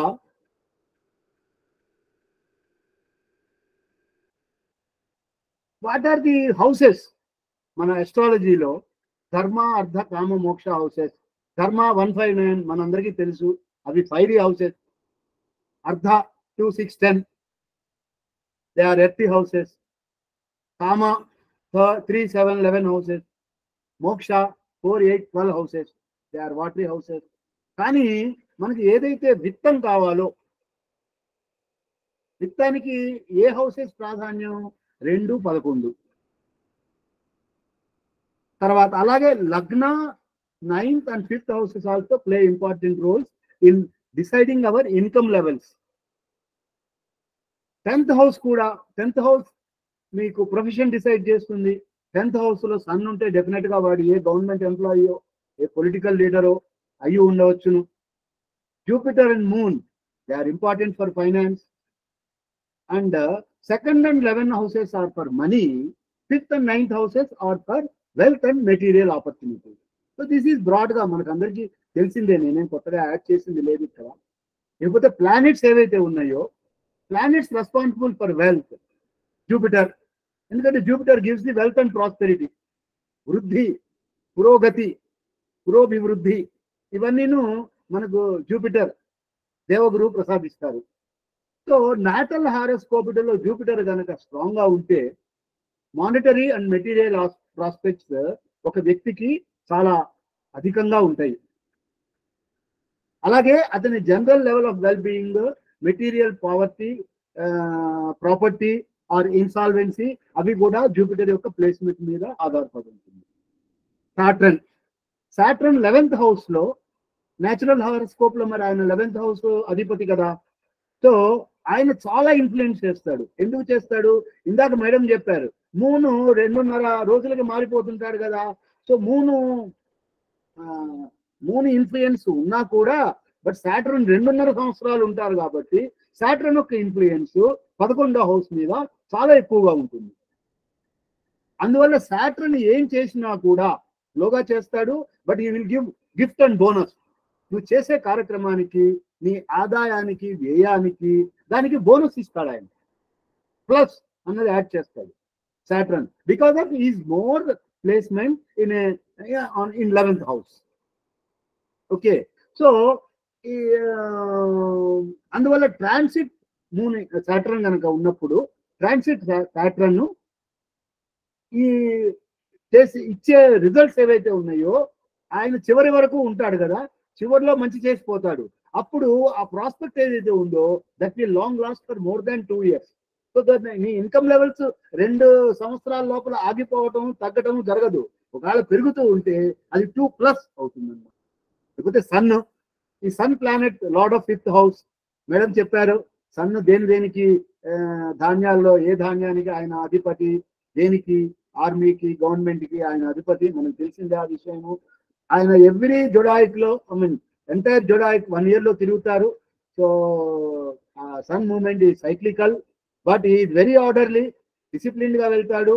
సో సన్ ని మనం ప్రెడిక్ట్ చేయగలము. అండ్ అందువల్ల ఏ మంత్ ఏ రాశిలో ఆయన ఉంటాడో, ఏ విధమైన ట్రెండ్ ఉంటుందో ఇందాక మేడం చెప్పారు, ట్రెండ్ ఎప్పుడు తగ్గుతుంది, ఎప్పుడు తగ్గుతుంది. సో సన్ యొక్క మూమెంట్ ని మనము గెస్ చేయగలము. దాని ప్రకారమే మార్కెట్ సిచ్యువేషన్ కూడా ఆధారపడి ఉంటుంది. లేకపోతే మెర్క్యూరీకి అసలు ఆల్రెడీ ఎంటర్ప్రెన్యూర్షిప్ ఆయన అధిపతి. ఇది planet of entrepreneurship, planet of creativity, planet of intelligence, planet of business. So మెర్క్యూరీకి ఏంటి, ఎప్పుడు సన్ తోటే ఉంటాడు ఆయన. సో సన్ కనుక తారస్ లో ట్రాన్సిట్ అయితే ఉంటే, మూన్ ఏమో మెర్క్యూరీ ఏమో ఏరిస్ లో కానీ జెమినీలో కానీ ఉంటారు, అటు ఇటు. సో సన్ అలాగే స్కార్పియోలో ఉంటే లిబ్రాలో కానీ, సాజిటేరియస్ లో కానీ, ఆర్ స్కార్పియోలో కానీ మెర్క్యూరీ ఉంటారు. సో ఈ ప్రాక్సిమిటీ వల్ల ఏమైతుందంటే, మెర్క్యూరీని కండిషనల్ గా మనం ప్రెడిక్ట్ చేయొచ్చు. మెర్క్యూరీ యొక్క బిహేవియర్ ఆ పర్టికులర్ మంత్ లో మెర్క్యూరీ బిహేవియర్ ఎలా ఉంటుంది, సన్ కి ఎంత దగ్గరలో ఉన్నాడు, ఎన్ని డిగ్రీస్ దగ్గరలో ఉన్నాడు, దానివల్ల ఆ యొక్క బిజినెస్ ఫ్లక్చుయేషన్ ని మనము మెర్క్యూరీ యొక్క మూమెంట్ ని బట్టి మనము డిసైడ్ చేయడానికి ఆస్కారం ఉంటుంది. తర్వాత Venus lord of 7th house, he gives comforts to us. తర్వాత ఆల్సో వీనస్ కూడా సన్ కు దగ్గరలోనే ఉంటారు. అంటే దగ్గర అంటే సన్ కనుక తారస్ లో ఉంటే వీనస్ తారస్ లో అయినా ఉంటారు, లేకపోతే ఏరిస్ స్పైసిస్ లో అయినా ఉంటారు. 2 సైన్స్ అటు కానీ 2 సైన్స్ ఇటు కానీ ఉంటారు ఆయన. అలాగే జెమినీ ఆర్ క్యాన్సర్. సో అందువల్ల వీనస్ మూమెంట్ కూడా కొద్దో గొప్ప మనము పసిగట్టవచ్చు. దానివల్ల మనకు వచ్చే ఆదాయం మీద ఎలాంటి కంఫర్ట్స్ మనం అనుభవిస్తాము అన్నది కూడా మనం తెలుసుకోవడానికి ఆస్కారం ఉంటుంది. లేకపోతే ఫైనాన్షియల్ అస్ట్రాలజీ అంటే ఏంటి యాక్చువల్ గా? Financial astrology is also known as business astrology and economic astrology, ఆర్థిక జ్యోతిష్యం. Otherwise, it is also called as astro-economics. So, financial astrology is defined as the study of the influence between movements and interactions of the planets, human market behavior. So, ఇక్కడ 3 factors. ఏంటి? ఒకటి planetary movement and its interaction, and human natives birth chart and the market behavior. So JP Morgan, మీకు తెలుసు, founder of the Morgan bank, ఆయన ఒకటే చెప్పాడు coat, అంటే ఆయనకి మన జ్యోతిష్యం మీద ఎంత నమ్మకం ఉంది అని ఇది ఈ స్టేట్మెంట్ చెప్తుంది. Anyone can become a millionaire, ఎవరైనా ఒక మిలియనీర్ కావచ్చు, but to become a billionaire కావాలంటే that fellow needs an astrologer. Anyone can become a millionaire, but to become a billionaire you need an astrologer. So millionaire నుంచి billionaire కి వెళ్ళాలంటే ఎలాంటి strategy నువ్వు adapt చేయాలంటే అప్పుడు అస్ట్రాలజీ యొక్క హెల్ప్ కావాలి అని జేపీ మోర్గాన్ అన్నారు.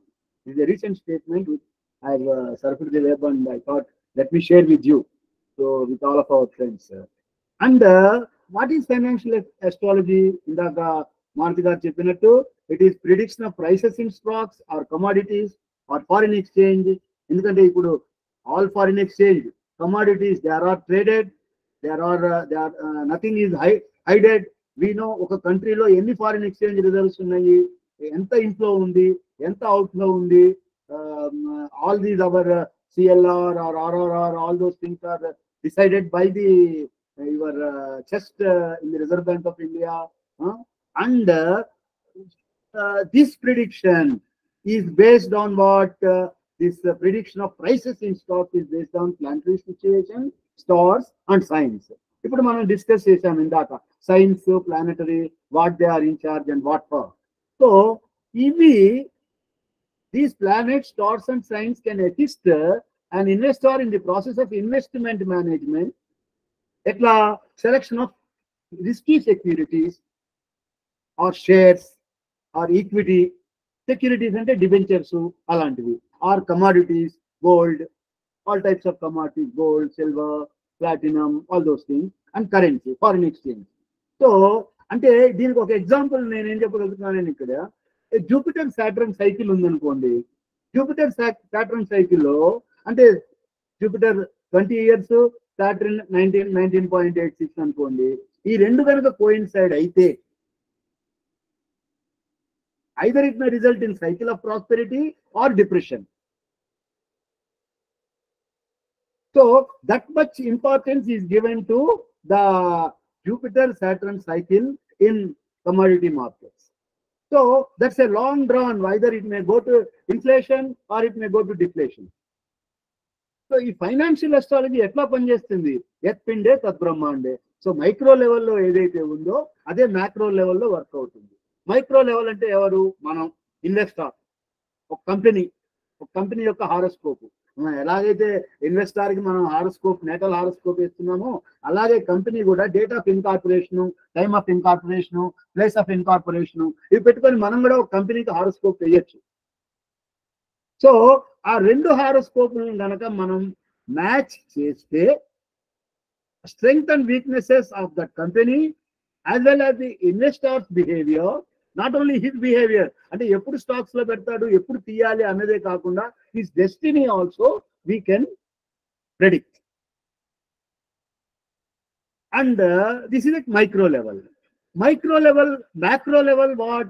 Macro level is based on planetary position and the astronomical calendar in zodiac and its impact on economic cycle. So ఈ వర్షాల మీద కానీ, సైక్లోన్స్ మీద కానీ, ఇట్లాంటి వాటి మీద ప్రైస్, కమాడిటీ మార్కెట్ ఎలా ఆధారపడి ఉంటుంది, ఎకనామిక్ సైకిల్ ఎలా ఉంది, రెసెషన్ నడుస్తుందా, ఇన్ఫ్లేషన్ నడుస్తూ ఉందా, లేకపోతే ఆయిల్ ప్రైసెస్ జంప్ అవుతున్నాయా, ఆయిల్ ప్రైసెస్ జంప్ అయితే దాని ఎఫెక్ట్ వేరే కమోడిటీ మార్కెట్ మీద ఎలా ఉంటుంది, ఇవన్నీ కూడా మనము ఈ ఆస్ట్రోనామికల్ క్యాలెండర్ ప్రకారం, అంటే ఏదైతే మనం రాష్ట్రాధిపతి అంటాము, అదంటాము, ఇదంటాము, మనం ఏదైతే ఆ వర్షఫలంలో చెప్పుకుంటామో ఆ ప్రకారంగా we can be able to predict the market trends also.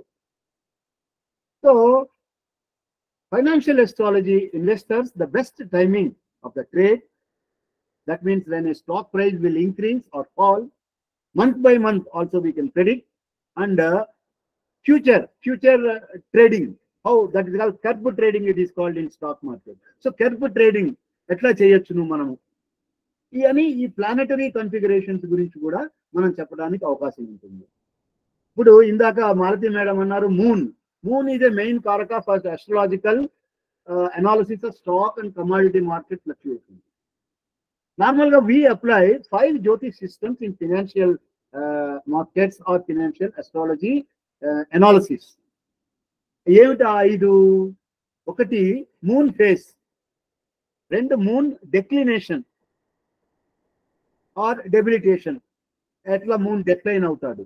3వది planetary aspect, 4వది planetary ingress and then retrograde అస్తంగత్వం అవుతాం. ఓకే, సో ఇవి కొంచెం బ్రీఫ్ గా చెప్పి నేను ఇంకా I try to summarise the issue. I take another 2-3 minutes.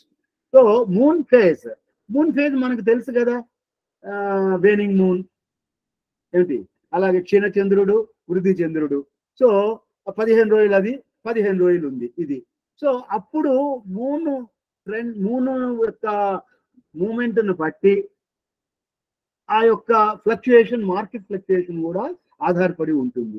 ఏది, అర్త్, మూన్, సన్, ఈ 3 పొజిషన్స్ ని వాటి యొక్క ఆర్బిట్ లో, వాటి యొక్క ట్రాన్సిటరీ మూమెంట్ ప్రకారంగా 15 రోజులు మూన్ ఫ్రమ్ పాడ్యమి నుంచి పూర్ణిమ వరకు, లేకపోతే మళ్ళీ పాడ్యమి నుంచి అమావాస్య వరకు 15 days around the new moon and 15 days around the full moon.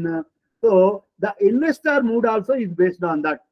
So జలతత్వ రాశుల వాళ్ళు ఉంటారు. సో జలతత్వ రాశుల వాళ్ళు ఎలా బిహేవ్ చేస్తారు, వాళ్ళ ఇన్వెస్ట్మెంట్ ప్యాటర్న్ ఎలా ఉంటుంది. ఇప్పుడు స్టాక్ మార్కెట్ లో ఎవరు కూర్చుంటారు, ఆ రింగ్ లో, ట్రేడింగ్ రూమ్ లో బ్రోకర్స్ కూర్చుంటారు, ట్రేడింగ్ బ్రోకర్స్ అంటాము. వాళ్ళు ఎవరు, మనుషులే. వాడి మూడ్ ఎలా ఉంటుంది, వాడు సడన్ గా he expect some windfall profit, he will try to jack up prices. Then the market will be a bullish for a day or two. Again next day it comes down because it is not a factual. అలాగే political changes, రేపు 4th నాడు elections declare అయినాయి అనుకోండి, sudden గా market may jump if some favourable government comes or the government expected by the traders. So this is depends on the moon phase. This is moon phase. Then moon declination, అది మనకు తెలుసును. Orbit లో moon ఎక్కడైతే incline అవుతుందో, ఆ incline అయినప్పుడు the market trend ని analysis చేస్తాం. థర్డ్ది ప్లానెట్ ఇన్గ్రెస్, అంటే ఇప్పుడు ప్రతి ప్లానెట్ ఒక జొడాయిక్ లో వెళ్తూ ఉంటుంది, జొడాయిక్ ని సరౌండ్ చేసి ఉంటుంది. Each planet surrounds each zodiac. Okay, వాటి కక్షలో తిరుగుతూ ఉంటాయి. So when the planet moves or transit into a new zodiac, అంటే వేరే హౌస్ కి వెళ్ళినప్పుడు, ఒక సైడ్ నుంచి నెక్స్ట్ సైడ్ కి వెళ్ళినప్పుడు, దట్ ఈస్ కాల్డ్ ఇన్గ్రెస్ ప్లానెట్. అంటే ఒక ప్లానెట్ ఒక రాశి నుండి వేరే రాశికి మూవ్ అయినప్పుడు. సో అప్పుడు the stock market gives more attention when several planets are in the same zodiac sign. అంటే ఫర్ ఎగ్జాంపుల్, ఇప్పుడు ప్లానెట్ ఇన్గ్రెస్ కనుక లియో సైన్ లో ఉంటే, లియో ఈజ్ సింహరాశి, సన్ దేనికి అధిపతో మనకు తెలుసు. అక్కడ ఉన్నప్పుడు 3-4 ప్లానెట్స్ టుగెదర్ కనుక అక్కడ ఉంటే, it causes boom in stock market. ఎవరు ఆ 3-4, ఇది లియో మెర్క్యూరీ కావచ్చు, సన్ మెర్క్యూరీ కావచ్చు, సన్ వీనస్ కావచ్చు. సో అలా ఉన్నప్పుడు స్టాక్ మార్కెట్ ఎక్కువ భూమికి వెళ్ళడానికి ఆస్కారం ఉంటుంది. అలాగే when planets, all these planets Virgo sign లో ఉన్నాయనుకోండి, it shows a different impact. But next retrograde మనకు తెలుసు. సో అప్పుడు ఆ పరిస్థితుల్లో రెట్రోగ్రేడ్ పొజిషన్ లో ఇన్వెస్టర్స్ ఏం చేస్తారంటే, they withdraw or temporarily leave the market. So this is how the market trend happen. And then how to apply financial analysis through jyotish, దానికి మనం ఏం చేయాలి? We should know more about first which planet and which house are responsible for finances in natal horoscope. ఒక natal, ఒక trader లేకపోతే ఒక investor, వాడి horoscope లో వాడికి ఫైనాన్స్ కి రెస్పాన్సిబుల్ ప్లానెట్స్ ఎలా ఉన్నాయి, వాటి పిఎస్సి ఎలా ఉంది. ఒకటి వీక్ గా ఉంటే ఇంకోటి స్ట్రాంగ్ ఉండొచ్చు. సో ఆ కాంపెన్సేట్ ఎలా చేస్తాము అన్నది we should judge in advance. తర్వాత మార్కెట్ గురించి మనకు తెలిసి ఉండాలి. ఒక జ్యోతిష్యుడికి ఇప్పుడు బుల్ అంటే ఏంటి, బేర్ అంటే ఏంటి, స్టాక్స్ అంటే ఏంటి, ఎప్పుడు హెడ్జింగ్ జరుగుతుంది. ఇవన్నీ మనకు కొంచెం నాలెడ్జ్ కనుక ఉంటే మనము మన ప్లానటరీ యొక్క ఇన్ఫ్లుయెన్సెస్ ని సూపర్ ఇంపోజ్ చేయడానికి మనకు ఆస్కారం ఉంటుంది. అది తెలియకుండా మనం అనవసరంగా నేను స్టాక్ మార్కెట్ గురించి ప్రెడిక్ట్ చేయగలను అని చెప్పడం ఒక ఒక మంచి అస్ట్రాలజర్కి మంచి క్వాలిటీ కాదు అని నా ఉద్దేశం. ఓకే, సో అలాగే ప్లానెట్స్ ట్రాన్సిట్ హౌసెస్ అవన్నీ తెలవటం మనకు మంచిది. తర్వాత ప్రెడిక్ట్ చేయాలి మనం. ఇప్పుడు rise in income levels, fall in income levels, అది ట్రాన్సిట్ లో ఎలా జరుగుతుంది అన్నది మనం ప్రెడిక్ట్ చేయగలిగిన పరిస్థితిలో ఉంటే అది మనకి ఫినాన్షియల్ అనాలిసిస్ కి, స్టాక్ మార్కెట్ అనాలిసిస్ కి ఎంతో ఉపయోగకరంగా ఉంటుంది. తర్వాత ఒక ఇన్వెస్టర్ మన దగ్గరకు వచ్చి అడిగినప్పుడు, అయ్యా నేను ఫలానా స్టాక్ లో పెట్టగలనా, పెడితే ఏమిటి, అది ఎప్పుడు గ్రోత్ ఉంటుంది, ఎంత గ్రోత్ ఉంటుంది అని మనం చెప్పడానికి ఆస్కారం ఉంటుంది. సో అలాగే which market are the best one for to trade. ఏ మార్కెట్, కమాడిటీస్ మార్కెటా, స్టాక్ మార్కెటా, లేకపోతే ఫారిన్ ఎక్స్ మార్కెటా, లేకపోతే మ్యూచువల్ ఫండ్సా, దేంట్లో ఇన్వెస్ట్ చేయాలి అది చూడాలంటే కూడా మనకి ఇప్పుడు ఒక ఇన్వెస్టర్ జాతకంలోను అలాగే ట్రేడర్ జాతకంలో కూడా సన్ సైన్ మ్యాచ్ చూడాలి. Sun sign match and moon sign match కనుక or combination of the two కనుక మ్యాచ్ అయితే ఇన్వెస్టర్ కానీ ట్రేడర్స్ కానీ మార్కెట్ లో కానీ ఒక కార్పొరేట్ కంపెనీకి కానీ అది మ్యాచ్ అయితే డెఫినెట్ గా you can invest in that market or in that corporate company. So this is all I wanted to share today. So నాకు ఈ అవకాశం ఇచ్చినందుకు ధన్యవాదాలు. గారికి శతకోటి ధన్యవాదాలు. ఇది కార్యక్రమంలో ఈ కార్యక్రమపు నాడిని పట్టుకుని మీరు మరి అన్ని విషయాలు చెప్పారు. నిజంగా మన ప్రాచీన కాలంలో ఆర్థిక ప్రణాళికలు ఎలా రచించేవారు, అప్పటి రాజులు ఎలా ఈ ఆర్థిక వ్యవహారాలను నడిపించేవారనే దానికి మన విజ్ఞానంలో ఉన్నది అని మన జ్యోతిష్కులకి తెలిసి రావాలన్న ఉద్దేశంతోనే ఈ తీర్థాన్ని తీసుకున్నాం సార్. రెండవది, ఈ కాలంలో మన మిత్రులందరికీ ఉన్న, ఇప్పుడు సమావేశంలో ఉన్న మిత్రులందరికీ తెలిసిన విషయమే, ఈ స్టాక్ మార్కెట్ ఆస్ట్రాలజర్స్ ఏవైతే ఉన్నారో వాళ్ళు ఇప్పుడు ప్రపంచంలో భారతదేశంలో ఉన్న ఈ వ్యక్తిగత జాతకాలు చెప్పే జ్యోతిష్కులకి ఎన్నో రెట్లు అక్కడ ఉన్నారు. వాళ్ళు భారతదేశంలో వ్యక్తిగత జాతకాలు చెప్పే వాళ్ళు ఒక 100 మంది అనుకుంటే, పాశ్చాత్య దేశాలలో స్టాక్ మార్కెట్కి సంబంధించిన జ్యోతిషం చెప్పే వాళ్ళు 1000 మంది ఉంటారు. అంత అంత బహుళ ప్రజాదరణ పొందినటువంటి భాగం ఇది జ్యోతిష్ శాస్త్రంలో. అయితే నేను అందరినీ దానికోసం ఇప్పుడు వెళ్ళమని చెప్పను, కానీ ఈ విజ్ఞానంలో అది ఉంది, ఆ శాస్త్రం ఉంది అని దయచేసి గమనించండి.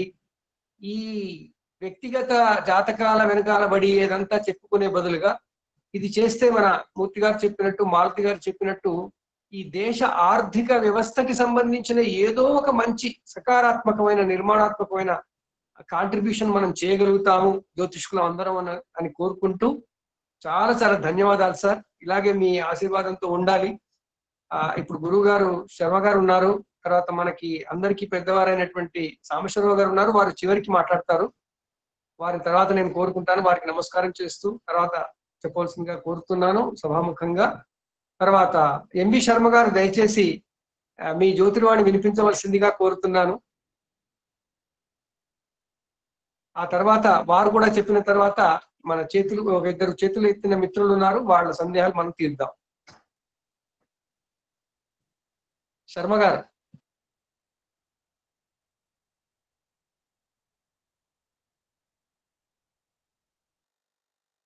ఉన్నారనే అనుకుంటున్నాను. ఉన్నారు కదా?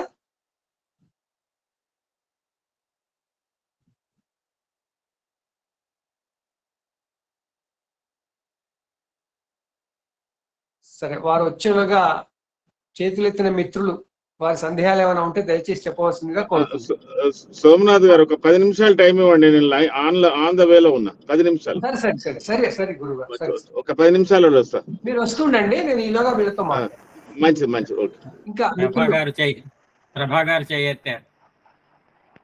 ప్రభా గారు చెప్పండి అమ్మా.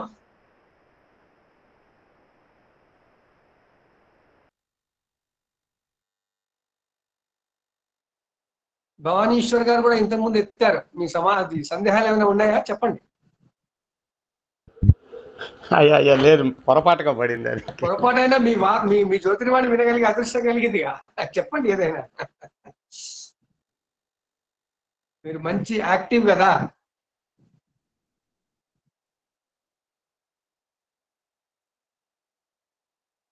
ఇంకా మిత్రులు ముందుకు రండి. గురుగారు శర్మ గారు వచ్చేలాగా మిత్రులు ముందుకు వచ్చి మీ సందేహాలు, ఇప్పుడు ఇద్దరు అద్భుతమైనటువంటి వివరాలు మనకి ఇచ్చారు. జ్యోతిషంలో ఆర్థిక జ్యోతిషం చాలా ముఖ్యమైనది. ప్రాచీన కాలంలో దీనికి సంబంధించిన చరిత్ర మనకి తక్కువ తెలుసు, కానీ ఇది లేకుండా జీవనం లేకుండా లేదు. అప్పుడు ఏదో రకంగా ఏదో స్థాయిలో ఉండేది. అందుకనే ఈనాటికి కూడా పంచాంగాలలో ఉంటుంది. దీని మీద రీసెర్చ్ చేసిన సంస్థలు, రీసెర్చ్ చేసినటువంటి విద్యార్థులు చాలా మంది ఉన్నారు. ఏది ముఖ్యంగా ఈ రాజాది నవనాయకుల ఆధారంగా ఈ పంట దిగుబడులు, తర్వాత ధరవరలు, వాటికి సంబంధించిన రీసెర్చ్ అవుతూనే ఉంది పని. ఇంకా స్టాక్ మార్కెట్కి సంబంధించింది చెప్పలేము, అది చాలా అడ్వాన్స్ స్థాయిలో ఉంది, చాలా డిమాండింగ్.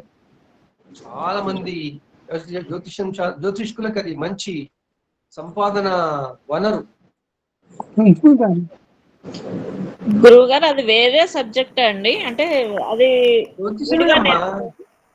జ్యోతిషమే. కాకపోతే ఇప్పుడు మనం వ్యక్తిగత జ్యోతిషంలో ఈ గ్రహం ఇక్కడ ఉంటే ఏమవుతుంది, అక్కడ ఉంటే ఏమవుతుంది, ఈ దేశంలో ఏమవుతుంది, ఇవన్నీ వ్యక్తికి జీవితానికి సంబంధించి చెప్పుకుంటున్నాము. అక్కడ కేవలం ఆర్థిక వ్యవహారాలకు సంబంధించి ఆర్థిక శాస్త్ర సంబంధంగా ఉన్న విషయాలు ఎక్కువ చెప్పుకుంటాం. ఇప్పుడు దేశంలో ఇప్పుడు అందరూ జ్యోతిష్కులు చెప్తున్నారు కదా, మన ఎన్నికల అది జ్యోతిషాలు చెప్తున్నారు కదా, అదంతా ఆర్థిక జ్యోతిషంలో ఉందే. ఆర్థిక జ్యోతిషం అంటే అది పొలిటికల్ గా చెప్పేది, ఇంకా కొన్ని వేరే, అది వ్యక్తి జ్యోతిషం ఎక్కువ దాంట్లో కలుపుతారు. కానీ ఆర్థిక జ్యోతిషంలో 100% ఎకానమీలో ఏం జరుగుతుంది, సంపదలు ఎలా ఉండబోతున్నాయి, ఒక్కళ్ళదని కాదు, అందరికి, దేశానికి, దేశ సంపదలు, ఏ గ్రహాల కారణంగా ఈ ధరలు పైకి కిందికి వెళ్తుంటాయి, ఇలాంటివన్నీ ఉంటాయమ్మా ముందే అస్ట్రాలజీలో. ఓకే, ధన్యవాదాలు గురువు గారు. సార్ నాది ఒక డౌట్ ఉంది సార్. చెప్తాలి, మీలాంటి వాడు మాట్లాడాలి, అడగాలి. ప్రిపేర్ అవ్వలేదు, లేకపోతే మాట్లాడదామని అనుకున్నా. నా డౌట్ ఏంటంటే, ఇప్పుడు ఆర్థిక వ్యవస్థ గురించి ఎలా అయితే జాతకం చూస్తామో, ఇప్పుడు సంపాదన అనేది దేశ సంపాదన, వ్యక్తిగత సంపాదన ఏదైనప్పటికీ సంపాదించడం ఒక ఎత్తు అయితే దాన్ని భద్రపరచుకోవడం కూడా అవసరమే కదా. మన సూత్రాలు, మన చాణక్య నీతి వాటిలో కూడా ఉంది.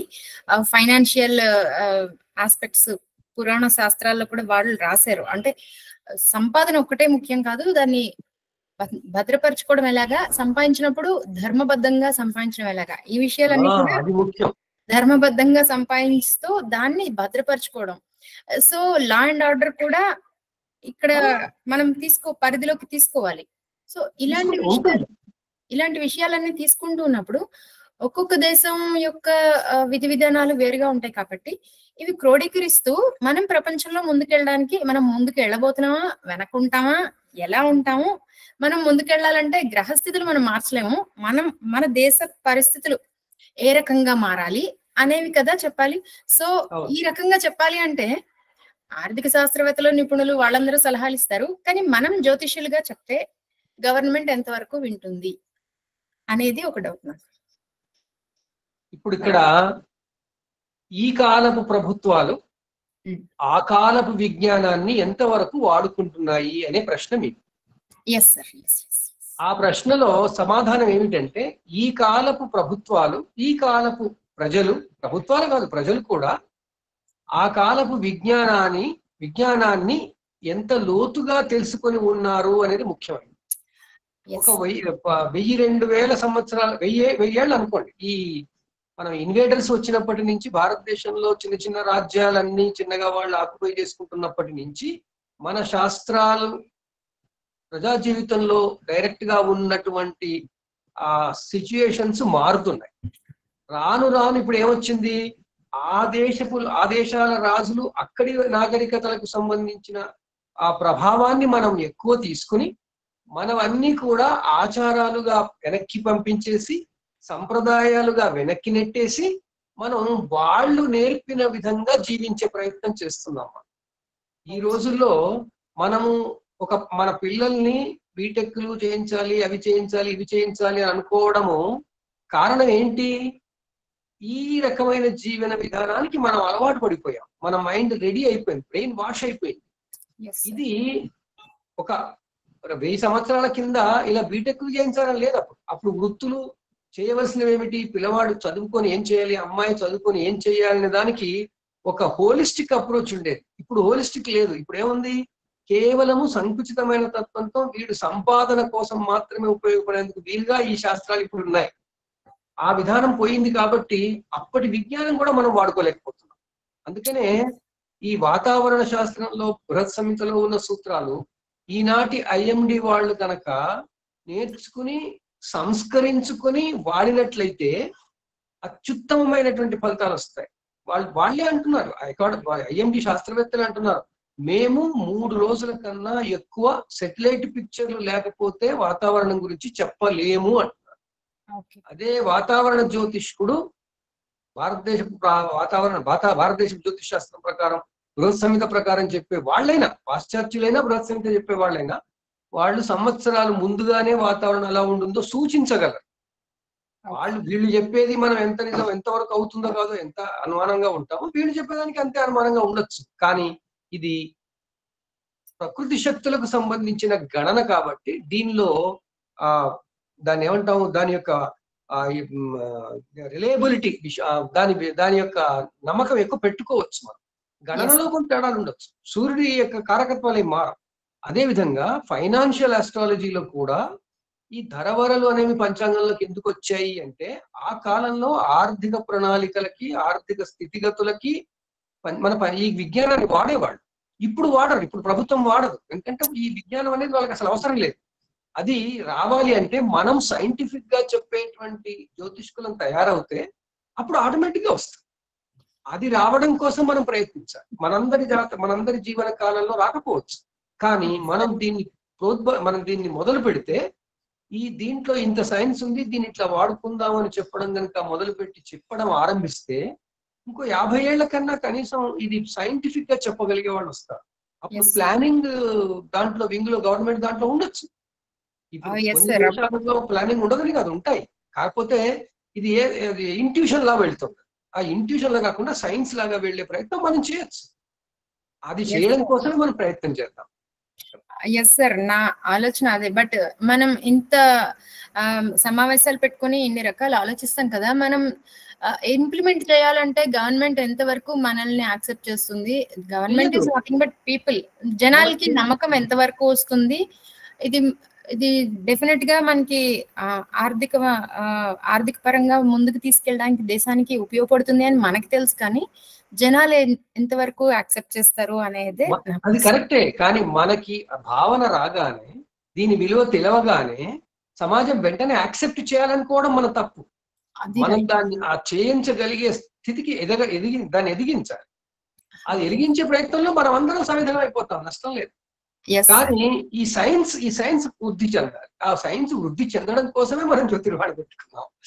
ఆ విధంగా మనం ప్రయత్నం చేసాం అనుకోండి, ఇప్పుడు ఎంతమంది లేరమ్మా, నేను చెప్తున్నా కదా, ఆస్ట్రాలజీలో స్టాక్ మార్కెట్ కి సంబంధించిన ఆస్ట్రాలజర్స్ మింటింగ్ మనీ, వాళ్ళు ఇప్పుడు డబ్బులు బోల్డ్ సంపాదిస్తున్నారు. మరి వాళ్ళు సంపాదిస్తున్నారు, అది స్పెక్యులేషన్ బిజినెస్, దాని మీదే సంపాదిస్తున్నారు.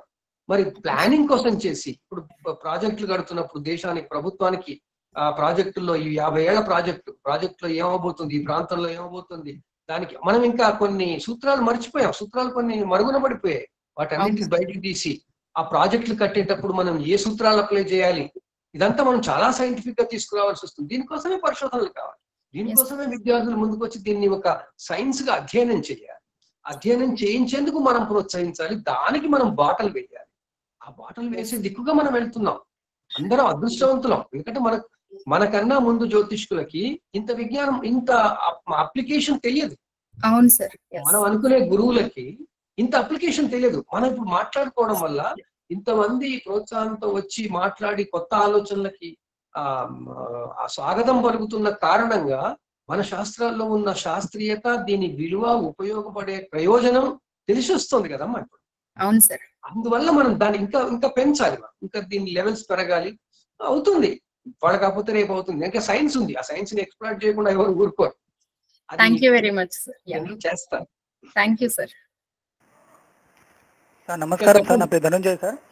ధనంజయ్ చెప్పున్నారు సార్. ఏ దేశమైనా ఆర్థికంగా బలంగా స్థిరంగా ఉండాలంటే ముఖ్యంగా విద్య ఉండాలి సార్. ప్రతి ఒక్క మానవునికి ఆ విద్య వల్ల అనేకమైన విషయాల వల్ల ఈ మంచి చెడు అనే అవగాహన వచ్చి ప్రతి ఒక్క అన్ని విధాలలో సుఖంగా సంతోషంగా జీవించడానికి అవకాశం ఉంటుంది సార్. దేశం అభివృద్ధి చెందాలంటే ముఖ్యంగా వ్యవసాయం అతని సమకూర్చుకోవడానికి తప్పనిసరిగా ఇది వర్షాకాలంలో ఏ పంట వేయాలి అనేది, ఆడి నుంచి మనం ఏం భుజించాలి, ఇతరులకు ఏం పెట్టాలి అని నుండి వస్తుంది సార్ ఇది.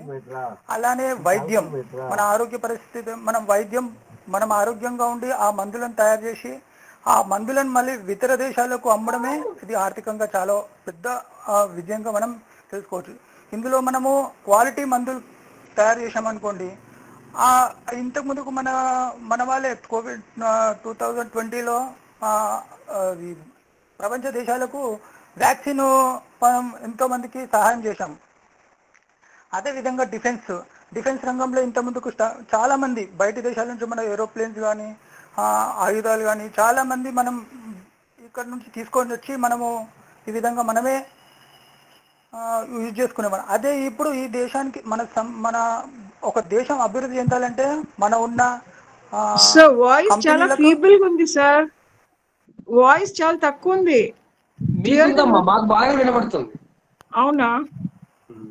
డిఫెన్స్ పరంగా కొత్త కొత్త ఆయుధాలు, కొత్త ఇప్పుడు మిషనరీస్, కొత్త రాకెట్స్, ఇవన్నీ మనం అభివృద్ధి చెందే పెద్ద అంటే ఇప్పుడు గవర్నమెంట్ లో ఉన్న వాళ్ళు అభివృద్ధి పదంలో ఈ అవకాశాలు ఎక్కువ ఇస్తే మన దేశంగా ఆర్థికంగా మిలిటరీ పదంగా ఇతరుల వల్ల రక్షణకు మనకు చాలా అభివృద్ధి చెందే అవకాశాలు చాలా మెండుగా ఉంటాయి. అలాగనే ఇప్పుడు ప్రతి ఒక్క మనిషికి 100% కావాల్సింది లైట్ కావాల్సింది. ఈ లైట్ కంపెనీస్ కానీ ఇళ్లలో కానీ ప్రతి ఒక్క లైట్ లేకపోతే ఇంతకు మన పూర్వులకు లైట్స్ అనేది లేకపోయింది. ఆ లైట్ వల్ల చాలా చిమ్మ చీకటిలో రాత్రి 6 అయితే ఇంట్లోకి చేరిపోవడం అనేది ఉండేది. ఇప్పుడు 24 గంటలు లైట్ల మీద ఎన్నో కార్యక్రమాలు మనం చేసుకుంటాం. ఈ విద్యుత్ను అభివృద్ధి చెందడానికి ఏమేమి అవసరమో మనకు 12 గంటలు మంచిగా, 8 గంటలు 11 గంటల వరకు మంచిగా వాయువు అంటే ఎయిర్ కానీ మంచిగా, అంటే ఎడారి ప్రాంతాలలో మంచి గార్పు కానీ ఎండ కానీ మంచిగా ఉన్నప్పుడు ఆ విధంగా ఆ పవనాన్ని ఆ గాలిని వల్ల విద్యుత్ ఉపయోగించుకోవడము, సోలార్ వల్ల ప్రతి ఒక్క ఇంటి మీద సోలార్ ప్యానెల్స్ పెట్టుకోవడం వల్ల ఆర్థికంగా అతను అభివృద్ధి చెందుడు కాక 10 మందికి ఉపయోగపడంగా మనము కరెంటు ఉపయోగించుకోవడం వల్ల చాలా ఆర్థికంగా మనకు చాలా మనం ఉపయోగించుకొని ఇతరులకు ఇవ్వడం వాళ్ళకి ఇది విధంగా ఇట్లా మనకు గవర్నమెంట్కి సహాయపడడం అవుతుంది. ఇది ముఖ్యంగా ఆర్థికంగా అన్నప్పుడు మనం బాగా ఉండి ఇతరులకు ఇది అమ్ముకోవడం వల్ల మనకు ఆర్థికంగా డాలర్స్ ఇంకా దినార్ ఇవన్నీ ఎక్కువ మనం అభివృద్ధి చెంది ఈ విధంగా మనము అభివృద్ధి పథంలో నడవడానికి చాలా అవకాశాలు ఉంటాయి. ముఖ్యంగా ప్రతి ఒక్క గవర్నమెంట్ చేయాల్సింది ఏంటంటే వ్యవసాయానికి సంబంధించిన కార్యక్రమాలకు ఎక్కువ ప్రోత్సాహం ఇవ్వాలి. ఆ పంటల విషయంలో కానీ మనం జ్యోతిషం, ఆర్థిక జ్యోతిషం గురించి మాట్లాడుతున్నాం, ఆర్థిక వ్యవస్థ గురించి కాదు, ప్రభుత్వం ఏం చేయాలనే విషయాలు కాదు. మనం మాట్లాడేది ఆర్థిక జ్యోతిషము నిత్య జీవితంలో ఉపయోగాలు. అంతేగాని మీరు చెప్పే స్పీచ్ అంతా ఎకనామిక్స్ సంబంధించింది, దానికి సంబంధించింది కాదు. ప్రభుత్వం ఏం చేయాలనే విషయాలు వేరు. మనం చేసేది ఏంటంటే మనం అందరం జ్యోతిష్కులం కాబట్టి జ్యోతిష్ శాస్త్రంలో ఉన్న శాస్త్రీయతని ఈ రోజు సమాజానికి ఉపయోగపడే విధంగా ఆర్థిక విషయాలలో ఎలా ఉపయోగపడుతుందనే విషయాలు మనం చర్చించుకుంటాం. ఆ క్రమంలో మనకి ఇవన్నీ వచ్చాయి. అవన్నీ మాటలు వేరు, అవన్నీ మనకి చేయాల్సిన సామాజిక ధర్మాలు వేరే ఉన్నాయి. కానీ మనం మాట్లాడుకునే ఇవాళ అంటే జ్యోతిష్ శాస్త్రంలో ఉన్న ఈ విజ్ఞాన భాగాన్ని మనం దేశం కోసం ఎలా ముందుకు తీసుకురావాలి, దాన్ని ఎలా ఎక్కువ మందికి తెలిసేలా చెయ్యాలి అన్న ఉద్దేశంలో దాంట్లో మనకు వచ్చింది ఇదనమాట. So thank you anyway. Ravi గారా, రవీంద్రనా, ఎవరు మన రామలింగేశ్వరుడు అండి. సార్ చెప్పండి సార్. నమస్కారం. ఎస్ట్రాలజీ స్టూడెంట్ నేను, ఫస్ట్ ఇయర్. చెప్పండి నాన్న. అందరికీ నమస్కారం, గురువు గారికి, అందరికి పెద్దలకి. అయితే ఇప్పుడు షేర్స్ గురించి ఆర్థిక దీనికి మన దీంట్లో అసలు ఏ గ్రహాలు దానికి కారకత్వాలు, తర్వాత ఏ భావంలో ఉంటాయి, ఒక వ్యక్తిలో ఏ విధంగా చూడాలి, తర్వాత దేశానికి ఏ విధంగా చూడాలి, దేశ గ్రహస్థితిని బట్టి, అంటే షేర్స్ గురించి చాలా మంది ఎక్స్పర్ట్స్ ఉన్నారని విన్నాము ఇప్పుడు. సో ఏ విధంగా ఏ గ్రహాలు దానికి కారకత్వాలు వహిస్తాయి కొంచెం ఏదైనా చెప్పగలిగితే ఇదిగా అదంతా మనం ముండేన్ అస్ట్రాలజీ క్లాస్ లో చెప్పుకుంటాం. ఈ మీటింగ్ లో అవన్నీ చెప్పడానికి కుదరదు. సార్ మన ఎంవి శర్మ గారు రెడీ ఉన్నారు సార్. ముండేన్ అస్ట్రాలజీ క్లాసుల్లో అవన్నీ చెప్పుకుంటాం. Okay, thank you. శర్మ గారు, గురువు గారు, వెల్కమ్, స్వాగతం. సిద్ధమేనా?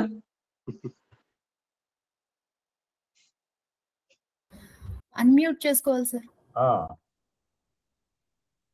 అందరికి వినపడుతున్నది కదా? వినపడుతుంది.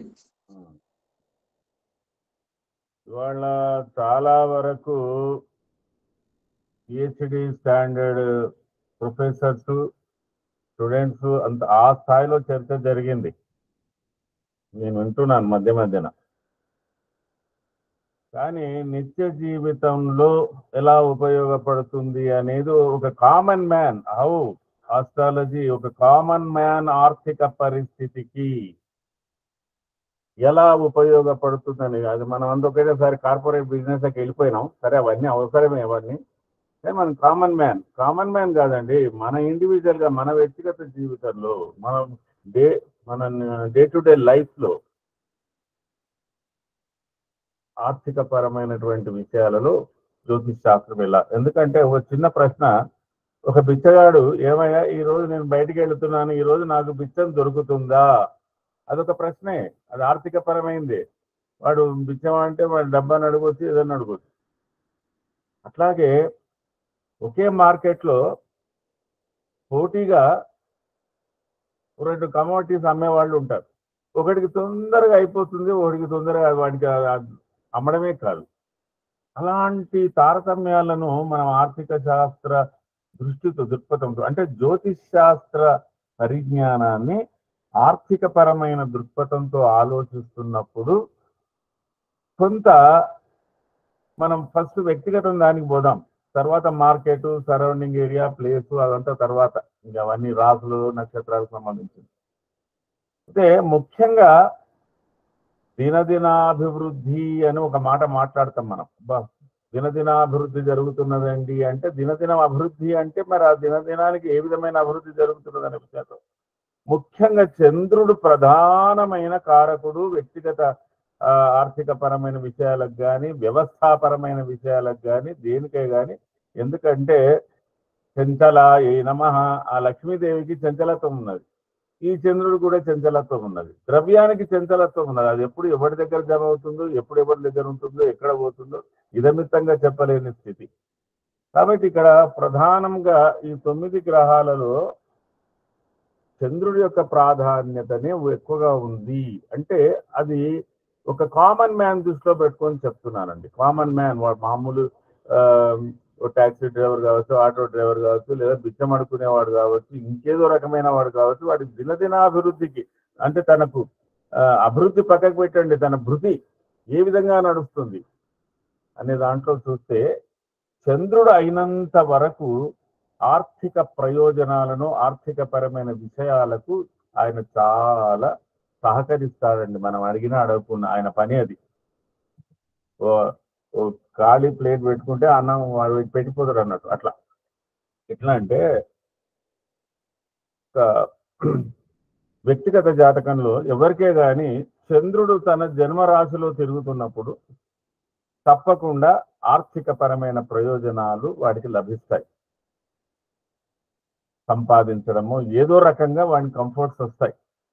అది నిత్య జీవితంలో మనం ఆలోచించవలసినటువంటి ఆర్థిక పరమైన అంశం. చంద్రుడు మళ్ళీ ఆ తారాలు, సంపత్తారాలు పక్కకు పెట్టండి సహజంగా. అలాగే ద్వితీయ రాశిలో తిరుగుతున్నప్పుడు చంద్రుడు ద్వితీయ రాశిలో తిరుగుతున్నప్పుడు కూడా ఆర్థిక పరమైన విషయాలు, అక్కడ లాభం కాదు కానీ వాడు మదింపు చేసుకుంటాడు. కుటుంబ వ్యవహారాలలో ఆర్థికపరమైన వ్యవహారాలను మదింపు చేసుకోవడానికి అవకాశం ఉంది. అంత క్లేశం ధనచ్ఛేదం అన్నాడు. ధనచ్ఛేదం అంటే వేరియస్ డైరెక్షన్స్ లో వాడికి ఉన్న అమౌంట్ కొద్దిగా అంత, నేను ఎన్ని విధాలు ఖర్చు పెట్టాలి, అన్ని అవసరాలే, అన్ని అత్యవసరాలే అనే భావనతో ఉంటాడు వాడు ద్వితీయ చంద్రుడు తిరుగుతున్నప్పుడు. శరీర సౌఖ్యం, ఆరోగ్యం, సంతోషం, ధనమోన్నతి, ధనము ఉన్నతి అన్ని కూడా మనకు జన్మరాశిలో చంద్ర సంచారం ప్రతి మనిషికి ఇంతో అంత ఫుడ్, డబ్బు అన్ని ఏదో రకంగా వాడిని కంఫర్ట్స్ ఇస్తాయి. రెండోది కూడా ఇస్తున్నట్టే లెక్క, దానికి సంబంధించిన వ్యవహారాలే ఉంటాయి. మూడు కూడా బ్రహ్మాండంగా ఇస్తాడు. అంటే ఒక వ్యక్తి మార్కెట్లో పోయి కూరగాయలు అమ్ముకునే వాడికి, నేను నా ఇంటి ముందర ఒక పూలు అమ్ముకునే వాడిని పరిశోధన చేసిన అట్లా ఈ చంద్రుడితోటే. అట్లా తృతీయ స్థానంలో చంద్ర సంచారం జరుగుతున్నప్పుడు కూడా అర్థలాభో వస్త్రలాభం చిత్త సౌఖ్యం అను ధృతి అన్నాడు. ఆ మిగతా విషయాలు ఒకటి అర్థలాభం అన్నాడు. ఆ 2.5 రోజులు ఆ 3వ రాశిలో తిరుగుతున్నప్పుడు కూడా ఆర్థిక ప్రయోజనాలు వాడికి లాభిస్తాయి, వాడు చేయగలుగుతాడు. దాని మీద కంట్రోలింగ్ కూడా ఉంటుంది. ఒక చతుర్థ భావంలో నడుస్తున్నప్పుడు అంతగా ఉండకపోవచ్చు, 5వ దాంట్లో ఉండదు. 4, 5 మామూలుగానే ఉంటాడు. మళ్ళీ 6లోకి వచ్చాడు అనుకోండి చంద్ర సంచారం, స్వస్థాన ప్రాప్తి, ఆరోగ్యం, అర్థలాభం, అక్కడ కూడా మళ్ళీ ఆర్థిక పరమైన విషయాలు లాభసాటిగా ఉంటాయి. ఆర్జిస్తాడు, ఏదో తీరుగా వాడు చేసే వ్యాపారాలు కావచ్చు, వృత్తులు కావచ్చు, ఏదో తీరుగా.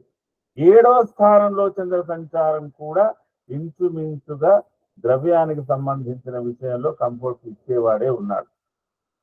ఇక ఇప్పుడు స్టాక్ మార్కెట్ల గురించి చెప్తున్నప్పుడు ఆ సదరు వ్యక్తి అమ్ముతున్నాడా, కొంటున్నాడా, వాడికి చంద్రుని యొక్క ప్రభావం ఎంతవరకు ఉంది. వాడికి అష్టమ చంద్రుని ప్రభావం ఉంటే వాడు చాలా కన్ఫ్యూజన్ లో ఉంటాడు. అదృష్టం మీద ఆధారపడతాడు, ఎక్కువ అదృష్టం మీద ఆధారపడతాడు. 6-7లో చంద్ర సంచారం జరుగుతున్నప్పుడు వాడు స్టాక్ మార్కెట్ లో ఎంటర్ అయినప్పుడు వాడు స్థిరమైన అభిప్రాయాలు తీసుకొని సర్టైనట్ గా, డెఫినెట్ గా వాడు ఆశించిన లాభం ఇలా ఉంటుందని కనుగోగలుగుతాడు. కాబట్టి మనం ఈ చంద్ర సంచారాన్ని మనం బాగా గమనించాలి. తర్వాత 9వ రాశి కూడా ఇంచుమించు ఆర్థికపరమైన వ్యవహారాల గురించి తిరుగుతుంది. అది పర్టికులర్ గా తన వ్యక్తిగతం, వృత్తిపరం, అన్ని రకాలుగా. ఇక 10, 11 బ్రహ్మాండమైనటువంటి ఆర్థిక పరమైనటువంటి రిలేషన్స్ అవన్నీ బాగా జరుగుతాయి. 12వ రాశి కూడా ఆర్థిక పరమైందే, కానీ అది జమా ఖర్చులకు సంబంధించింది. చూడండి, చంద్రుడు ఆయన తిరిగినటువంటి 12 రాసులలో అంత డబ్బు డబ్బు డబ్బు అనే ఇస్తున్నాడు ఆయన, 1-2 రాసులు తప్పిస్తే. కాబట్టి అది మనకు తెలియాలి. ఆయన తర్వాత ప్రధానంగా బుధుడు, ఈయన 2.5 రోజులైతే, ఆయన 4 రోజులైనా ఇంచుమించు ఆయన చపలచిత్తంతో ఇస్తాడు. ఆ బుధుడు కూడా, బుధుడు లగ్నాత్తు జన్మరాశిలో సంచారం చేస్తున్నప్పుడు కూడా ద్రవ్యాన్ని ఇస్తాడు, ఖర్చు పెట్టిస్తాడు.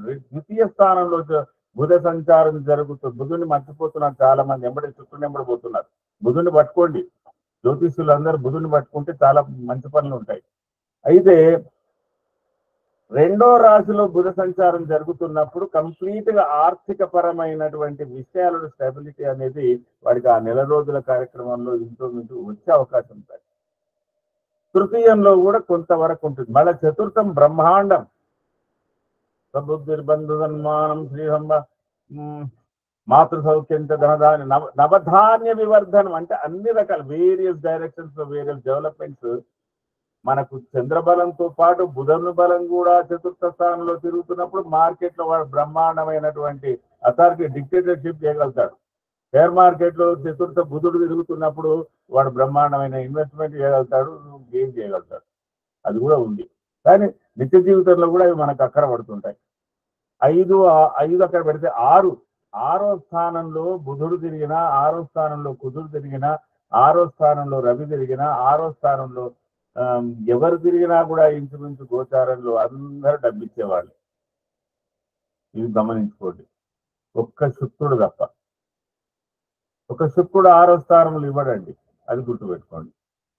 బుధుడిస్తాడు, కుజుడిస్తాడు, రవిస్తాడు, చంద్రుడిస్తాడు, బుధుడిస్తాడు. ఇన్ని ఉన్నాయి, తెలుసుకోవాలి, మనం తెలుసుకోవాల్సిన విషయాలు. అలాగే 7వ స్థానంలో బుధుడు అంతంతే, 8వ స్థానంలో కొద్దిగా అంత ఇస్తాడు, 9, మళ్ళీ 10, 11, 12 ఇవన్నీ పర్వాలేదండి ఇంచుమించుగా. అదే కానీ చంద్రుడు మాత్రం ఇంచుమించుగా అన్ని రాసులలో ఇంతో అంతో ఇవ్వగలుగుతున్నాడు కాబట్టి మన నిత్య జీవితం ఈ విధంగా నడుస్తున్నది. అసలు ఆ చంద్రక దయ లేకుంటే ఎవడేం బతకలేదు అంటే ఆ విధంగా ఉంటుంది అనమాట. అంటే ఇట్లాంటి విషయాలలో మనము అంటే నా అభిప్రాయం ఎందుకు ఈ విషయాలు చెప్పానంటే జ్యోతిష్ శాస్త్రాన్ని మొట్టమొదటి మనం కామన్ మ్యాన్ అవుట్లుక్ తో చూసి వాడి వనరులతో చూసిన తర్వాత మనం ఒకటేసారి కార్పొరేట్ బిజినెస్ లు ఆ మిలేనియర్స్ వాళ్ళ దగ్గరికి పోతే అది వేసి విషయం.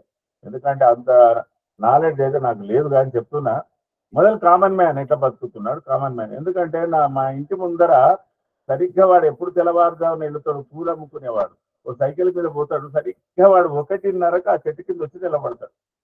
నిలబడి బ్రహ్మాండంగా ఒక సిగరెట్ దాకా పడేస్తాడు. పడేసిన తర్వాత మెల్లగా వాడు అమ్ముకున్నటువంటి ఆ జేబులో నుంచి ద్రవ్యం అంతా తీసుకొని వాడు లెక్క పెట్టుకుంటాడు.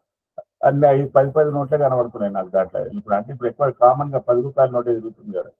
వాడిని నేను చాలా రోజులు పరిశీలించి వీడి మీద వాడి పేరు అడిగి ఏదో అడిగి తెలుసుకొని ప్రతిరోజు నాకు నిత్యంలో అనుభవంలో ఉంటున్నాడు కాబట్టి ఈ రోజు ఎట్లుందా అని బిజినెస్, ఈ రోజు ఎట్లుందా బిజినెస్ అన్నప్పుడు వాడికి చంద్రుని ప్రభావం బాగున్నప్పుడు బ్రహ్మాండం అమ్ముకొని రిలాక్స్ ఉన్నాడు. చంద్రుని ప్రభావం తగ్గున్నాడు వాడు అక్కడికక్కడికి అయ్యింది సార్ ఏదో శ్రమ అయితే మిగిలిన అక్కడికక్కడ నష్టం అయితే రాలేదు అంటున్నాడు. అంటే ఆ చంద్రుని ప్రభావం వాడి మీద పూలు సరిగ్గా 1:30 అంటే 6 గంటలు అమ్ముకుంటాడు వాడు. అట్లాగే మనం అలాగే నిత్య కూలిలోకి వెళ్తాడండి. ఆ కూలి పోయేటోడు కూడా అయ్యో ఇవాళ కూలి దొరుకుతుంది వాడి బాధ అయితే ఉంటుంది కదా. మరి వాడికి జ్యోతిష్ శాస్త్రం మనం సలహా చెప్పాలి కదా. అరే ఈ రోజు పర్వాలేదురా ఏదో వాడిని నిత్యగ్రాచారమో ఏదో చూసి ఇవాళ నీకు దొరకకూడదు అంటే ఉపయోగం అనేది. ఎందుకంటే ఇక్కడ అర్థశాస్త్రాన్ని వివిధ కోణాలతో ఆలోచించి చెప్పడం వేరు, అది జాతీయ స్థాయిలో చెప్పడం వేరు, దేశ స్థాయిలో చెప్పడం వేరు, రాజుకు చెప్పడం వేరు, రాజు కింద చెప్పడం వేరు. ఎందుకంటే అర్థశాస్త్ర నిపుణులు ఎవ్వరు కూడా అప్పులపాలు కాలేదా? ఎంబీఏలు చదివిన వాళ్ళు వీళ్ళంతా చేసిన వాళ్ళందరూ కూడా మిలియనీర్స్ అయ్యిందా? బ్యాంక్ ఉద్యోగులందరూ కూడా బ్రహ్మాండంగా అందరూ డిపాజిట్లు పెట్టుకున్నారా? వాడి కర్మను బట్టి వాడు కూడా అప్పులపాలు అవుతూ ఉంటాడు. వాడికి కూడా ఇబ్బందులు ఉండేవి ఉంటాయి. ఎందుకు వస్తున్నాయి మరి అట్లా అంటే ఇక్కడ నేను వేరే భావంతో అంటలేను. జ్యోతిష్ శాస్త్రాన్ని పరిశీలించేటప్పుడు మనకు ఇప్పుడు ఇంతకుముందు చెప్పిన వాళ్ళంతా కూడా ఏది రాశి తత్వాలు అవన్నీ కూడా అవి తత్వాలు గ్రహకారకత్వాలు వాటికంతా అది. కానీ మనము యూసేజ్ అనేది మనము డే టు డేలో ఎట్లా దాని యొక్క ఎట్లా నడుస్తుంది రన్నింగ్ ఎట్లా అవుతుంది అనేది కూడా మనం పరిశీలించడానికి మొట్టమొదలు చంద్రుని ప్రభావాల మీద బుధుని ప్రభావాల మీద మార్కెట్ వ్యవహారాలను గమనించుకోవాలి. సమయం చాలా తక్కువగానే ఉంది. ఇక మిగతా వాళ్ళు ఉన్నట్టుంది అందరికి కూడా చెప్తున్నారు. ధన్యవాదాలు గురువు గారు. మీరు అంటే మొదటి నుంచి లేరు కాబట్టి అది వ్యక్తిగత జ్యోతిషం గురించి మళ్ళీ అన్నారు కానీ ఇవాటి ఇతివృత్తం అంతా దేశగోచారము ఆర్థిక జ్యోతిషం గురించే. ఇవల్లనే అది జరిగింది. కానీ మీరు మళ్ళీ కొన్ని పాయింట్స్ చెప్పారు. ముఖ్యంగా చంద్రుడి అక్కడ కూడా చంద్రుడే. అయితే మీరు వ్యక్తిగత జ్యోతిషాలకు వ్యక్తులకు సంబంధించిన గ్రహ ప్రాధాన్యం వివరించారు. అదే దేశానికి కూడా వర్తిస్తుంది కాబట్టి చాలా మంచి విషయాలు కూడా చెప్పుకొచ్చారు. అవి కూడా ఒక వాల్యూ అడిషన్ అయింది మనకి. చాలా చాలా ధన్యవాదాలు. ఇప్పుడు ఇంకా ఎవరైనా మిత్రులు తమ జ్యోతిర్వాణి వినిపించదలుచుకుంటే దయచేసి ముందుకు రండి. మీ జ్యోతిర్వాణి వినిపించండి, లేదా సందేహాలు ఏమైనా ఉంటే అడగండి.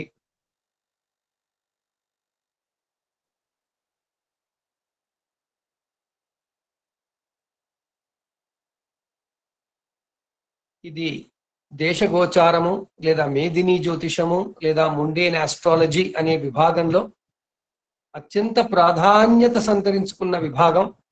దీనికి ఎన్నో సాంకేతిక సాధనాలు మన ఋషులు ఇచ్చారు. వాటిల్లో ముఖ్యమైనటువంటిది కూర్మ చక్రం అని ఒకటి ఉంది, సర్వతోభద్ర చక్రం అని ఉంది. ఇవన్నీ టెక్నికల్, ఆ సైంటిఫిక్ టెక్నిక్స్ అవన్నీ కూడా మనం నేర్చుకోవాలి. వాటికి సంబంధించిన పరిజ్ఞానంతో ఈ దేశ ఆర్థిక వ్యవస్థకి సంబంధించి, దేశాలలో ఆర్థిక వ్యవస్థలకు సంబంధించిన విషయాలు మనం ఎలా చూడాలి అనేది తెలుసుకోవచ్చు. ఇది ఒక విజ్ఞాన శాస్త్ర దృక్కోణంతో, వైజ్ఞానిక దృక్కోణంతో దయచేసి ఆర్థిక జ్యోతిషాన్ని అందరూ నేర్చుకోవాలని కోరడం జరుగుతుంది. ఇంతకుముందు విరజ గారు చెప్పినట్టు మనం దీనిలో ఉన్నటువంటి విజ్ఞానాన్ని, వైజ్ఞానికతని సమాజానికి తెలియచేస్తే రేపు ఇది ఎంతో ప్రగతికి మనకి ఆధారం అవుతుంది. ఒక కాలం వస్తుంది అప్పుడు ప్రభుత్వాలు కూడా, అయితే ఇప్పుడు బృహత్ సంహితలో వాటిలో చెప్పిన విధంగా కాకపోవచ్చు, మళ్ళీ ఈ కాలానికి తగ్గట్టు దాన్ని కావలసిన విధంగా మార్చుకొని ఈ విజ్ఞానాన్ని మనం వాడుకునే అవకాశం ఉంటుంది. ఎవరో ఒకరు మిత్రులు చేయెత్తినట్టుంది, ఏమైనా సందేహమా? సార్ గురుగారు నమస్కారం అండి. ఇప్పుడు జ్యోతిష్యం అనేది మనము ధర్మశాస్త్రము ఆ ధర్మం కోసం వాడాలి. ఇప్పుడు ఇండివిజువల్గా ఇలాగా స్టాక్ మార్కెట్ అని, లేకపోతే గుర్ర పందాలను, లేకపోతే ఇక ప్యాకెట్ ఇలా ఆడుతుంటే వల్ల మేబీ షార్ట్ టర్మ్ వాళ్ళు బెనిఫిట్ పొందొచ్చు. అది ఎంతవరకు వాళ్ళకి బెనిఫిట్ వస్తుంది? అది ఎందుకంటే ఒకళ్ళ సంపాదన అనేది ఇంకోళ్ళకి నష్టమే కదా వీటిలో, స్టాక్ మార్కెట్లో కానీ ఇటువంటి గుర్ర పందాలు. సో అది ఎంతవరకు సస్టైన్ అవుతుంది అనేది నా క్వశ్చన్. మంచి ప్రశ్న వేశారు. మీరు జ్యోతిష్ శాస్త్రం నేర్చుకున్నారో నాకు తెలియదు. జ్యోతిష్ శాస్త్రం ధర్మశాస్త్రం కాదండి, ఇది నిత్య జీవితంలో కావలసిన శాస్త్రం. టోటల్లీ ప్రాక్టికల్, ఇండివిజువల్ కి కావలసిన శాస్త్రం కాంతుల శాస్త్రం. ఆ కాంతుల్లో మనం ఉన్నాం కాబట్టి మనం ఎలా ఉంటామో మన జీవితం ఎలా ఉండబోతుందని చెప్పే శాస్త్రం. ఇది ధర్మశాస్త్రం కాదు, ధర్మం కోసం కాదు. ప్రతిరోజు నిత్యావసరాలు మనం ఎలా ఉండాలి, మన జీవితం ఎలా ఉంచుకోవాలని నేర్చుకోవడం కోసం తెలిపేటువంటి విజ్ఞానం. ఇది ప్యూర్ సైన్స్, ప్యూర్ భౌతిక శాస్త్రం. అది కూడా భౌతిక శాస్త్రం, ఫిజిక్స్ ఇది. ఎందుకంటే ఆ గ్రహాలు, ఆ జ్యోతిష్సులు ఎక్కడెక్కడ ఎంతెంత దూరంలో మన చుట్టూ ఉన్నాయి, మనకెంత దూరంలో ఉన్నాయి, దాన్ని బట్టి మనకేమవుతుంది అని చెప్పే శాస్త్రం. ధర్మశాస్త్రం బోధించేది కాదు, ధార్మికత బోధించేది కాదు.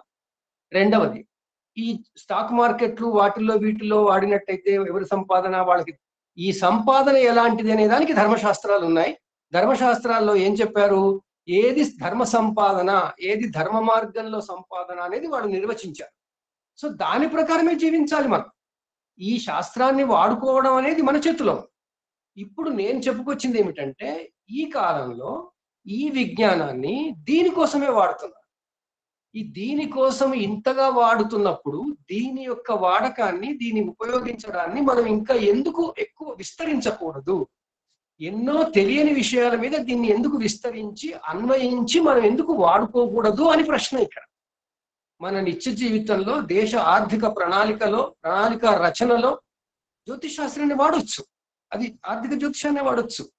అది ఎలా వాడతామంటే పంచాంగాల్లో చదవండి. పంచాంగాల్లో తెలుసో తెలియకో సిద్ధాంతులు రాస్తున్నారు కదా. ఇలాంటి పంటలే పండుతాయి ఎక్కువ, ఇలాంటి పంటల్లో ధరలే ఎక్కువ ఉంటాయి, తక్కువ ఉంటాయి. అది ముందు రీసెర్చ్ చేద్దాం. అక్కడ స్టాక్ మార్కెట్ల కోసం చదువుకోమని చెప్పట్లేదు మనం. స్టాక్ మార్కెట్లు ఏమైతే చెప్పడం కోసం జ్యోతిషం నేర్చుకోమని చెప్పట్లేదు. మనం ఏమంటున్నామంటే, ఈ పంచాంగాలలో జస్ట్ అలా మిగిలిపోయినటువంటి విషయాలను ఇంకా లోతుకు తవ్వి ఎందుకు చెప్తున్నారు, ఎలా చెప్తున్నారు అనే దాని మీద విషయం ఎక్కువగా మనం పెట్టి కాన్సన్ట్రేషన్ చేసి, ఈ ధరవరలు ఎలా మారుతున్నాయి, ఈ ఎక్కడెక్కడో స్టాటిస్టిక్స్ తీసుకుని ఎకనామిక్స్ రిపోర్ట్స్ అవన్నీ ఇచ్చే బదులుగా మనం ఇది చదువుదాం. ఈ గ్రహాల యొక్క మార్పు కారణంగా దేశం మీద ఏం జరుగుతుంది, ఎక్కడికో చక్రం వేసుకోవాలి. హైదరాబాద్కి వేసుకునే చక్రం ప్రకారం హైదరాబాద్ చుట్టుపక్కల ప్రాంతంలో ఉండే ఆర్థిక వ్యవస్థ గురించి చెప్పచ్చు.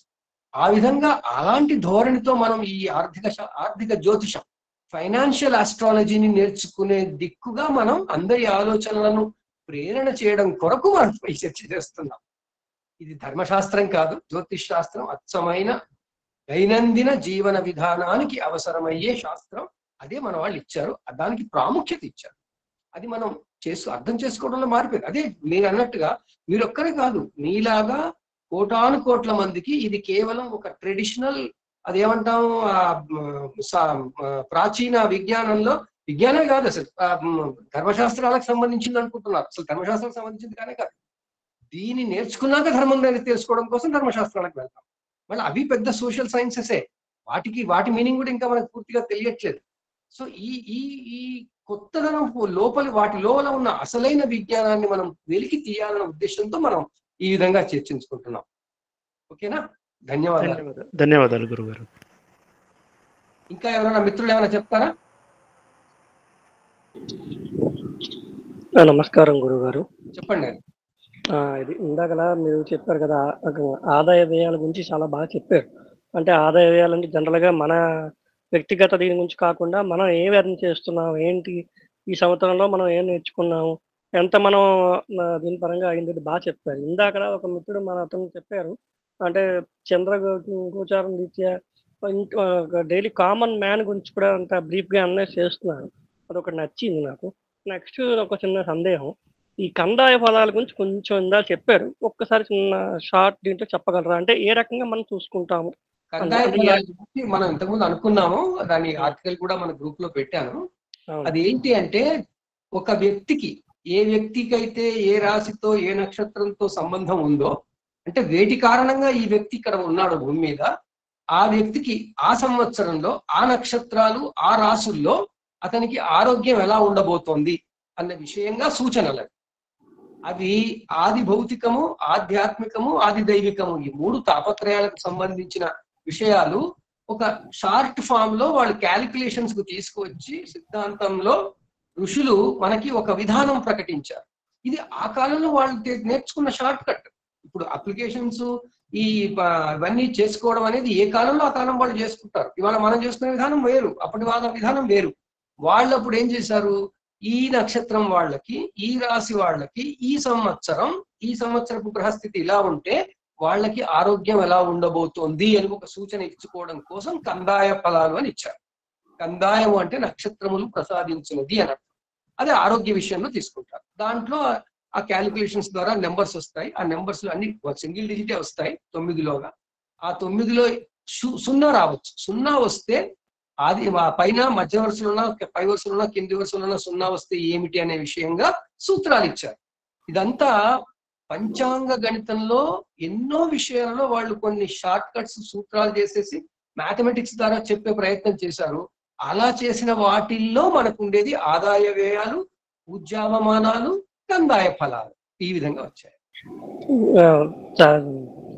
గురువు గారు సందేహం, కందాయ ఫలాలకి గోచార ఫలితాలు వీటికి సంబంధం ఉంటుందంటారా? అంటే ఇప్పుడు 0 వచ్చిందనుకోండి, మన ఆరోగ్యం రీత్యా కొంచెం జాగ్రత్త వహించాలని జనరల్ గా మనం అనుకుంటాం కదా, అది గోచార రీత్యా మనం కంపేర్ చేసుకున్నాం, అప్పుడు దీనికి కంపారిజన్ ఉంటుందంటారా? ఈ శాస్త్రం అంతా కూడా దేని దానికేనండి, మ్యూచువల్లీ ఎక్స్క్లూజివ్ అంటారు. దేని దానికే. ఇప్పుడు నేను ఇంట్లో కూర్చుంటే నాకేం కాదా అనుకుంటే ఏం బయట ఎవరికి కాదు, నాకు ఇంట్లో కూడా కావచ్చు కదా. సూత్రం ఎలా అయింది మరి? అట్లా కాకుండా నేను ఇంట్లో కూర్చున్నంత మాత్రాన సేఫ్ కాదు, లేదా అన్సేఫ్ కాదు, బయట వెళ్ళినప్పుడు కావచ్చు. అలా దేని దానికి చూసుకోవాలి, కానీ అది ఇది మళ్ళీ మ్యాచ్ అవుతుందా లేదా అని ఎప్పుడు చూసుకోకూడదండి. ఈ శాస్త్రంలో మ్యాచే లేదు, మ్యాచింగే లేదు. ఇవన్నీ ఆల్టర్నేటివ్స్ కావు. బేసిక్ గా గోచారము, కందాయ ఫలాలు ఇవన్నీ ఆల్టర్నేటివ్స్ కావండి, ఇవి ఆప్షన్స్ కావు. ఇది దేనికదే. గోచారం ఆ గ్రహాలు అలా సంచరిస్తుంటే నేను ఆ రాశివాడినైతే నాకు ఎలా ఉండబోతోంది అది బ్రాడ్ గా చెప్తారు. ఇది నక్షత్రాన్ని ఆధారంగా చెప్పారు. మీ పారామీటర్స్ మారిపోతున్నాయి. బేస్ ఏవైతే తీసుకుంటున్నారో వాటి పారామీటర్స్ మారుతాయి, వాటి ఉద్దేశం మారుతుంది, క్యాలిక్యులేషన్ చేసే విధానం మారుతుంది. గోచారంలో చెప్పేటప్పుడు సూత్రాలు వేరు, కందాయ ఫలాన్ని డిసైడ్ చేయడానికి చేసే క్యాలిక్యులేషన్స్ బేసిస్ వేరు. అందువల్ల అవి టాలీ అవుతాయా, దానికి సరిపోతుందా, అక్కడ గోచారం బాగాలేదు అంటే నాకు ఇక్కడ అనారోగ్యం అవుతుందా, అట్లా కాదు, చూసుకోలేము. అవి మ్యూచువల్లీ ఎక్స్క్లూజివ్ కాన్సెప్ట్స్. ఇవన్నీ దేని దానికే చూసుకోవాలి. ధన్యవాదాలు గురువు. ఇంకా ఎవరైనా మిత్రులు? మనకి ఈరోజు అంటే గురువు గారు కమలాకర్ శర్మ గారు రాగలరో లేదో అనుకున్నాం, కానీ వచ్చి ఉన్నారు. అందువల్ల మనం గురువు గారు సిఎస్ రావు గారిని వారి జ్యోతిర్వాణి వినిపించవలసిందిగా కోరుతున్నాను. నమస్కారం, సభకు నమస్కారం. ఫైనాన్షియల్ అస్ట్రాలజీ మీరే చెప్పాలి ఎక్కువ. ఏమీ లేదు, ఫైనాన్షియల్ అస్ట్రాలజీ మీరు మండేన్ అనేసరికి అందరికీ పోయింది. ఎవరికన్నా జేబులో డబ్బులు వస్తాయేమో ఇవ్వాలని చూస్తున్నారు. ఆ పైగా పక్క వాళ్ళకి వస్తే చాలు అన్నట్టు మీరు మండేన్ అని పెట్టారు. జనానికి కావాలి మనకు కాదన్నారు. మామూలుగా ఇది మనకి కలిపారు. మూర్తి గారు కానీ మన మాలతి గారు వీళ్ళందరూ కూడా బాగానే వ్యక్తిగత ఫైనాన్షియల్ స్టైల్, వ్యక్తిగత లాభాలు లేకుండా మండేన్ ఎక్కడ కుదరదు. 10 మందికి లాభం వస్తే 10 రూపాయలు దేశానికి వచ్చినట్టు లెక్క. గ్రాస్ ప్రోడక్ట్ అంటాం. Gross national product, gross productivity పెరగాలంటే ఇండివిజువల్ ప్రొడక్టివిటీ పెరిగితేనే పెరుగుతుంది. పూర్వకాలం మామూలుగా ఈ మనకి నవనాయకులు చెప్పినట్టు ఆర్థిక వ్యవస్థకి ముందు వ్యవసాయం బేస్ అయ్యి అగ్రికల్చర్ బేస్డ్ ఎకానమీ మంది కనుక ఆ ఎకానమీని బట్టి అగ్రికల్చర్ని బట్టి రబీ సీజనల్ మూవ్మెంట్ బట్టి అగ్రికల్చర్ ఎట్లా ఉంటుంది, దాన్ని బట్టి పంటలు ఎట్లా ఉంటాయి, పంటలు బట్టి రూల్స్ మార్కెట్ ఎట్లా ఉంటుంది అని చెప్పారు. ఇప్పుడు అవన్నీ కాక ఈ వస్తువుల మార్కెట్ కాక కమాడిటీస్ ఇవన్నీ కాక వేరే ఇప్పుడు ఇందాక నుంచి మనం అనుకుంటున్న షేర్ మార్కెట్లు అవి ఇవి వచ్చేసాయి. షేర్ మార్కెట్ లో ఇక్కడ అదేదో బులియన్ కంపెనీ షేర్స్ అంటారు, గోల్డ్ కంపెనీ షేర్స్ అంటే గోల్డ్ ఎక్కడ ఉండదు, షేరే ఉంటుంది అక్కడ, షేర్ సర్టిఫికేటే ఉంటుంది, గోల్డ్ ఎక్కడ ఉండదు అక్కడ. గోల్డ్ మార్కెట్ వేరు, గోల్డ్ కొనటం అమ్మటం కమాడిటీ మార్కెట్ వేరు. ఈ గోల్డ్ ఇట్లా ఇవన్నీ చూస్తుంటే ఇది మామూలుగా షేర్ మార్కెట్ స్టాక్ మార్కెట్ అనేది 1991లో స్టార్ట్ అయింది. హర్షద్ మెహతా అని అప్పుడు పెద్దవాళ్ళందరికీ తెలుసు చాలా మందికి. అసలు స్టార్ట్ చేసిన ఆయన ప్రతి విలేజ్ లో స్టాక్ మార్కెట్ కావాలి ఒకటి అని ఆయన కోరిక. ఆయన ఫ్రాడ్ అయిపోయాడు, ఆయన పెద్ద ద్వేషం అయిపోయింది. అందులో మేము కూడా పనిచేసాం, స్టేట్ బ్యాంకులో కూడా మాకు డిపార్ట్మెంట్ ఉండేది, స్టాక్ మార్కెట్ ఇన్వెస్టిగేషన్స్, వాళ్ళందరూ కౌన్సిలింగ్ ఇచ్చేది. అట్లా నాకు కూడా ట్రైనింగ్ ఇచ్చారు బాంబేలోను అక్కడ ఇక్కడ అంతాను. చివరికి హర్షద్ మెహతా మీద సిబిఐ వాళ్ళు వచ్చినప్పుడు మమ్మల్ని కూడా పిలిచారు, మేము దానికి కూడా అటెండ్ అయ్యాం. అందులో బ్యాంకులకే డబ్బులు పోయినాయి. స్టేట్ బ్యాంక్ ఆఫ్ ఇండియాకి 11,000 కోట్లు పోయింది. మన బ్యాంక్ ఇండియన్ బ్యాంక్ ఏదో మంచిది కాదనుకుంటే స్టాండర్డ్ చార్టర్డ్ బ్యాంక్ వచ్చింది ఇక్కడికి ఇండియాకి ఫారెన్ నుంచి. స్టాండర్డ్ చార్టర్డ్ బ్యాంక్ కాబట్టి 530 కోట్లు పోయినాయి. మన ఇండియన్ హర్షద్ మెహతా గారు ఎంత పని చేశారో చూడండి. 200 కోట్లు ఆంధ్ర బ్యాంక్ పోయినాయి. వారు ఏం చేసేవాళ్ళు, ఒక షేర్ మార్కెట్ లో షేర్ సర్టిఫికేట్ తీసుకుని ఒరిజినల్ సర్టిఫికేట్ వాడి దగ్గర పెట్టి జిరాక్స్ సర్టిఫికేట్ ఇంకో బ్యాంకులో పెట్టి అప్పులు తీసుకున్నాడు. వాడు చేసిన పని అదే, అది ఎవరికి తెలియదు ఇప్పుడు. దాంట్లో చివరికి state bank of India chairman managing director కూడా ఇళ్ళకి వెళ్ళిపోయారు. 11,000 కోట్లు స్టేట్ బ్యాంక్ పోయింది. అయితే అది ఎవరు అనౌన్స్ చేయరు, ఎన్ని కోట్లు పోయినా అనౌన్స్ చేయరు. చైర్మన్లు ఇంటికి వెళ్ళారని అందరికీ తెలుసు, ఎన్ని కోట్లు పోయాయో ఎవరికి తెలియదు. కానీ ఇప్పుడు స్టేట్ బ్యాంక్ కి నష్టం లేదు 11,000 కోట్లు పోయినా. ఎందుకనంటే మళ్ళా షేర్స్ రిలీజ్ చేసాం, కొత్తగా పబ్లిక్ ఇష్యూస్ చేశారు స్టేట్, దానికి మేమే పనిచేసి 14,000 కోట్లు తెచ్చాం షేర్లు అమ్మేసి. స్టేట్ బ్యాంక్ షేర్లు అమ్మేశాం. అంటే ఎవరు పంచుకున్నారు ఆ డబ్బులు? ఈ లాస్ట్ 11,000 కోట్లు మళ్ళీ పబ్లికే పంచుకుంది. అందుకని వ్యవస్థకి కార్పొరేట్గా ఏం నష్టం లేదు, కార్పొరేట్ వ్యవస్థలకి ఏం నష్టం లేదు. ఇది మామూలుగా స్టేట్ బ్యాంక్, ఇది స్టాక్ మార్కెట్ కదా చెప్పడానికి చెప్పాను. మేము అక్కడ పనిచేసాం, మాకు పీటీఐలోను బాంబేలోను అంతా 15 రోజులు ఎక్కడికక్కడ ట్రైనింగ్లు ఇచ్చారు. దలాల్ స్ట్రీట్ లో ఉన్నాం 15 రోజులు, అన్ని జరిగింది. సిబిఐ ఎంక్వైరీలో కూడా 2 నెలలు ఉన్నాం. అవన్నీ అనుభవాలు. అవి అయితే ఇక్కడ వాళ్ళ పాయింట్ ఏంటంటే స్టాక్ మార్కెట్ లో అప్పటికే ఉన్నారు, ఇప్పటికీ ఉన్నారు. వెనకాల రోజు జాబర్స్ అని ఉంటారు, మనకి ఏజెంట్లు బ్రోకర్లేనే అనుకుంటున్నారు, జాబర్స్ అని అక్కడ ఉంటారు. వాడు బాంబేలోకి వచ్చింది రేపు ఏది పెంచాలి ఏది తగ్గించాలి అని వాడు లాగుతూ ఉంటాడు అన్నమాట. అటువంటి వాళ్ళు ఇప్పుడు ఎక్కువ మంది అయిపోయారు, ఎక్కువ నెంబర్ ఆఫ్ షేర్స్ కూడా ఎక్కువ అయిపోయినాయి ఇప్పుడు. దాంతో పాటు ఎక్కువైపోయి లోపల ఒకడు కళ్యాణ్ లాగుతూ ఉంటాడు, వాటికి వాళ్ళు లాగేవాడు వేరే ఉంటాడు అన్నమాట. ఈ కళ్యాణ్ లాగేవాడు పెద్ద పెద్ద బిజినెస్ వాళ్ళందరికీ తెలుసు. ఎట్లా ఉంటుందంటే ఒక ముఖేష్ అంబానీ గారికి రిలయన్స్ కంపెనీకి స్టాక్ మార్కెట్ లో 50 కోట్లు పెనాల్టీ వేసింది స్టాక్ మార్కెట్. మధ్యాహ్నం 12 గంటకి పెనాల్టీ వేసింది. 1 అవర్ లో కట్టేశాడు వాడు. కట్టేసి సాయంత్రానికి మొన్నటికో సంపాదించేసాడు అక్కడే. అది వాళ్ళకి నడుస్తుంది. మనం ఈ సందడంతా చూసి మార్కెట్ లో రోజు పేపర్లు అమ్ముకుంటారు, వాళ్ళు అమ్ముకుంటున్నారు, వీళ్ళు అమ్ముకుంటారు, వీళ్ళందరూ బతుకు తెరువు అయిపోయింది వాళ్ళకి. స్టాక్ మార్కెట్ న్యూస్ అమ్ముకునే వాళ్ళకి పెద్ద బతుకు తెరువు అయిపోయింది. ఈ బతుకు తెరువు అయిపోయినాక వాళ్ళందరినీ చూసి మనం వెళ్ళిపోయి అందులో డబ్బులు పెడితే వచ్చేస్తాయి అనుకుని వెళ్తే ఏమవుతాం మనం? ఈ ఒకటే సూత్రం గుర్తుపెట్టుకోవాలి.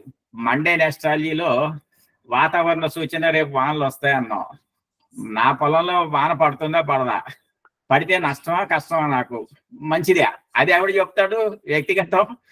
వాతావరణం వాన పడుతుందని సంతోషిస్తాం. నా పొలంలో పడితే మంచిదా చెడ్డదా ఆ రోజుకి?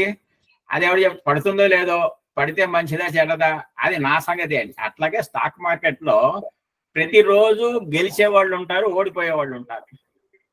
Every day there are 2 groups, 1 is loser, 1 is gainer. నేను ఎక్కడుంటా అది నా అవస్థ. నేను ఎక్కడుంటా నా అవస్థది. నేను లూజర్ లో ఉంటానా గెయినర్ లో ఉంటానా? అందరి కోరిక గెయినర్ లో ఉండాలని.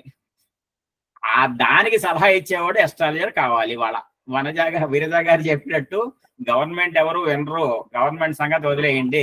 పాతకాలంలో నవనాయకులు ఇట్లా వస్తున్నారని జ్యోతిష్యులు చెబితే రాజులు జ్యోతిష్యులు మెయింటైన్ చేసేవాళ్ళు కనుక వాళ్ళు ఏదో శ్రద్ధగా ఎకానమీ మెయింటైన్ చేసేవాళ్ళు. ఇవాళ కాలంలో పొలిటికల్ గా నువ్వు గెలుస్తావు లేదో చెప్పు నాకు, అంతేగాని నువ్వు గెలవటానికి ఏం చేయాలి, నువ్వు గెలవటానికి ఎక్కడన్నా వెళ్ళి ఆ పూజ చెయ్యి, ఇక్కడ ఏమన్నా వెళ్ళి ఆ బర్రెని బలియ్యి, ఇక్కడికి వెళ్ళి ఏనుగుని బలియ్యి అని చెప్పేవాడే కావాలి కానీ మా తంత్రశాస్త్రం చేసేవాడే కావాలి కానీ ఇవాళ రాజులకి ఈ శాస్త్రం అక్కల్లా. కనుక మనం ఎవరు విరజ గారు చెప్పినట్టు మన చుట్టూ ఉన్న 10 మంది మనం చెప్పగలిగితే చాలు. గవర్నమెంట్ అది, మన గవర్నమెంట్ మనమే. మన చుట్టూ ఉన్న మన ప్రజలకి మనం చెప్పగలిగితే చాలు. సో ఇప్పుడు ఇక్కడికి వచ్చేసరికి లూజరు గెయినర్స్ ఎవ్రీడే ఉంటారు. నాకు యోగం ఉంటే ఇవాళ ఇన్వెస్ట్ చేస్తున్నా, నేను ఇవాళ నా ఇన్వెస్ట్ చేసే పని బట్టి శర్మ గారు చెప్పినట్టు, వాళ్ళు చెప్పినట్టు, వీళ్ళు చెప్పినట్టు, జ్యోతిష్యులు చెప్పినట్టు నేను ఇవాళ పెట్టుబడి పెడితే లాభమా నష్టమా, నాకు రేపు రావచ్చు, ఎల్లుండి రావచ్చు, ఏడాది తర్వాత రావచ్చు అని చూసుకునేవాడు కావాలి. ఆ తర్వాత అసలు స్టాక్ మార్కెట్ కూడా మీరు ప్రతిరోజు చూసుకోవాలి. బ్యాంకులో ఫిక్స్డ్ డిపాజిట్ 6 నెలలకు వేసే 6 నెలల తర్వాత వెళ్తే ఇచ్చేస్తాడు వాడు. ఆ బ్యాంకు మంచి అయితే చాలు, మంచి బ్యాంకు చూస్తే చాలు. ఇక్కడ అట్ట కాదు, రోజు నిద్రలేచి చూసుకోవాలి. అది నిద్ర లేచి లేకుండానే చూసుకోవాలన్నమాట. అది ఏమైపోతుంది, మనం పెట్టిన కంపెనీ ఏమవుతుంది, ఆ శ్రద్ధ ఉన్నవాడు చేసుకుంటాడు. ఎందుకని ఇప్పుడు మామూలుగా డబ్బులు ఎక్కడ పెట్టిన వాళ్ళు పాతకాలంలో బ్లాక్ మనీ పెట్టేవాళ్ళు. స్టాక్ మార్కెట్ ఇదే source of black money actual గా. ఇప్పుడు అన్ని కండిషన్స్ వచ్చేసి అక్కడ కూడా కుదరతల్లా, పాన్ నెంబర్ అవన్నీ అడుగుతున్నారు. అక్కడ ఇదివరకు ఏంటి, పాన్ నెంబర్ అడగకుండా 49,000 దాకా పెట్టచ్చు అన్నారు.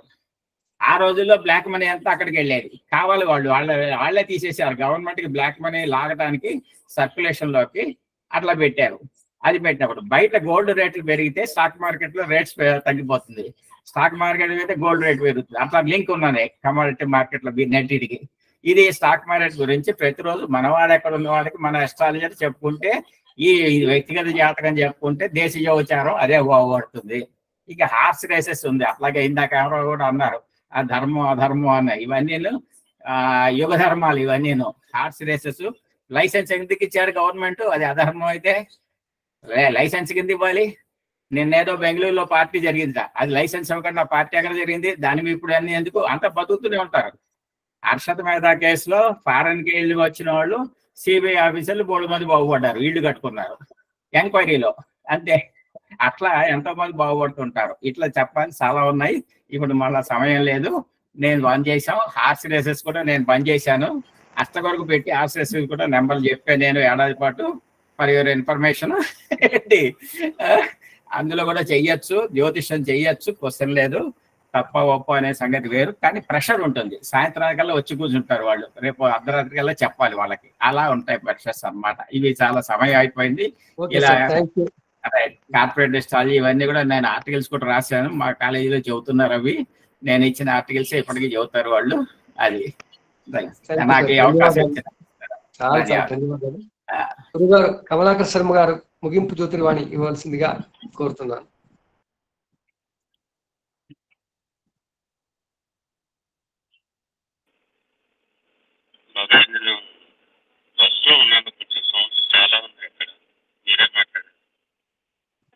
వాయిస్ అది రావట్లేదు సరిగ్గా. దారిలో ఉండుంటారు కదా. సరే మరి, సరే మిత్రులందరికీ, మన గురువు గారు కమలాకర్ శర్మ గారు ప్రయాణంలో ఉన్నారు. ఆ కారణంగా కాస్త వాతావరణం కూడా మబ్బుమబ్బులుగా ఉండి వారి వాణి సరిగా రావడం లేదు.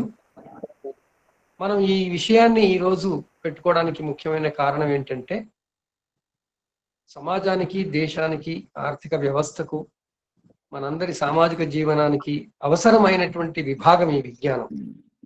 ఇప్పుడు సాంబశివరావు గారు చెప్పినట్టు దురుపయోగం అవడానికి ఉంది, కానీ సదుపయోగం అవడానికి కూడా ఉంది.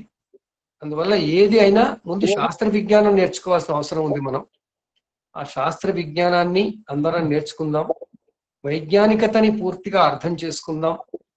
ఆ కోణంలో జ్యోతిషంలో ఉన్న ఈ దేశగోచారం అనే విభాగంలో లేదా మేదిని జ్యోతిషంలో ఉన్న ఈ వ్యాపార జ్యోతిషమే అనండి, ఆర్థిక జ్యోతిషమే అనండి, పారిశ్రామిక జ్యోతిషం, ఏదైనా అన్నిటికి సంబంధించింది ఇదే. ఈ మేదిని జ్యోతిష విభాగంలో మనం నేర్చుకుని ముఖ్యంగా పంచాంగాలలో ఇస్తున్నటువంటి ఎన్నో విషయాలలో ఇంకా లోతుగా వెళ్ళి వాటిలోని వైజ్ఞానికతని బయటికి తీసి అందరికీ ఈ రోజుల్లో మనం చేసుకుందాం. ఇది ఈ విషయాలన్నీ ఇంకా ఎవరైనా ఈ విషయంలో ఏదైనా వ్యాసాలు రాసినా దయచేసి మీరు పంపవచ్చు. వాటిని మనం డిజిటల్ మ్యాగజైన్ మనం దాన్ని చేసినప్పుడు తీసుకుని ఆ ఆర్టికల్స్ అన్ని కూడా వేసుకుందాం.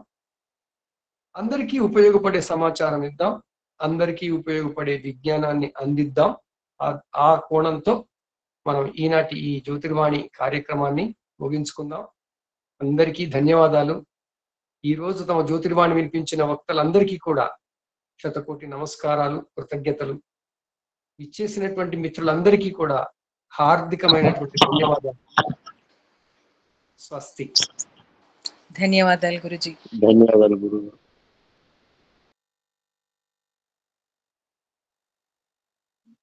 ధన్యవాదాలు గురుగారు. ధన్యవాదాలు గురుగారు.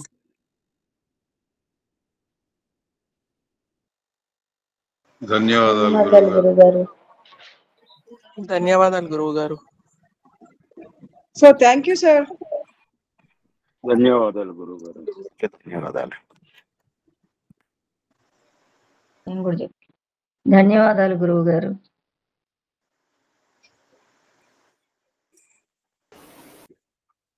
ధన్యవాదాలు గురువు గారు. ధన్యవాదాలు సార్. గురుగారు ధన్యవాదాలు. చాలా సంతోషం అండి. ధన్యవాదాలు గురువు గారు. చాలా బాగా జరిగింది ఈ రోజు programme. Thank you sir. Thank you.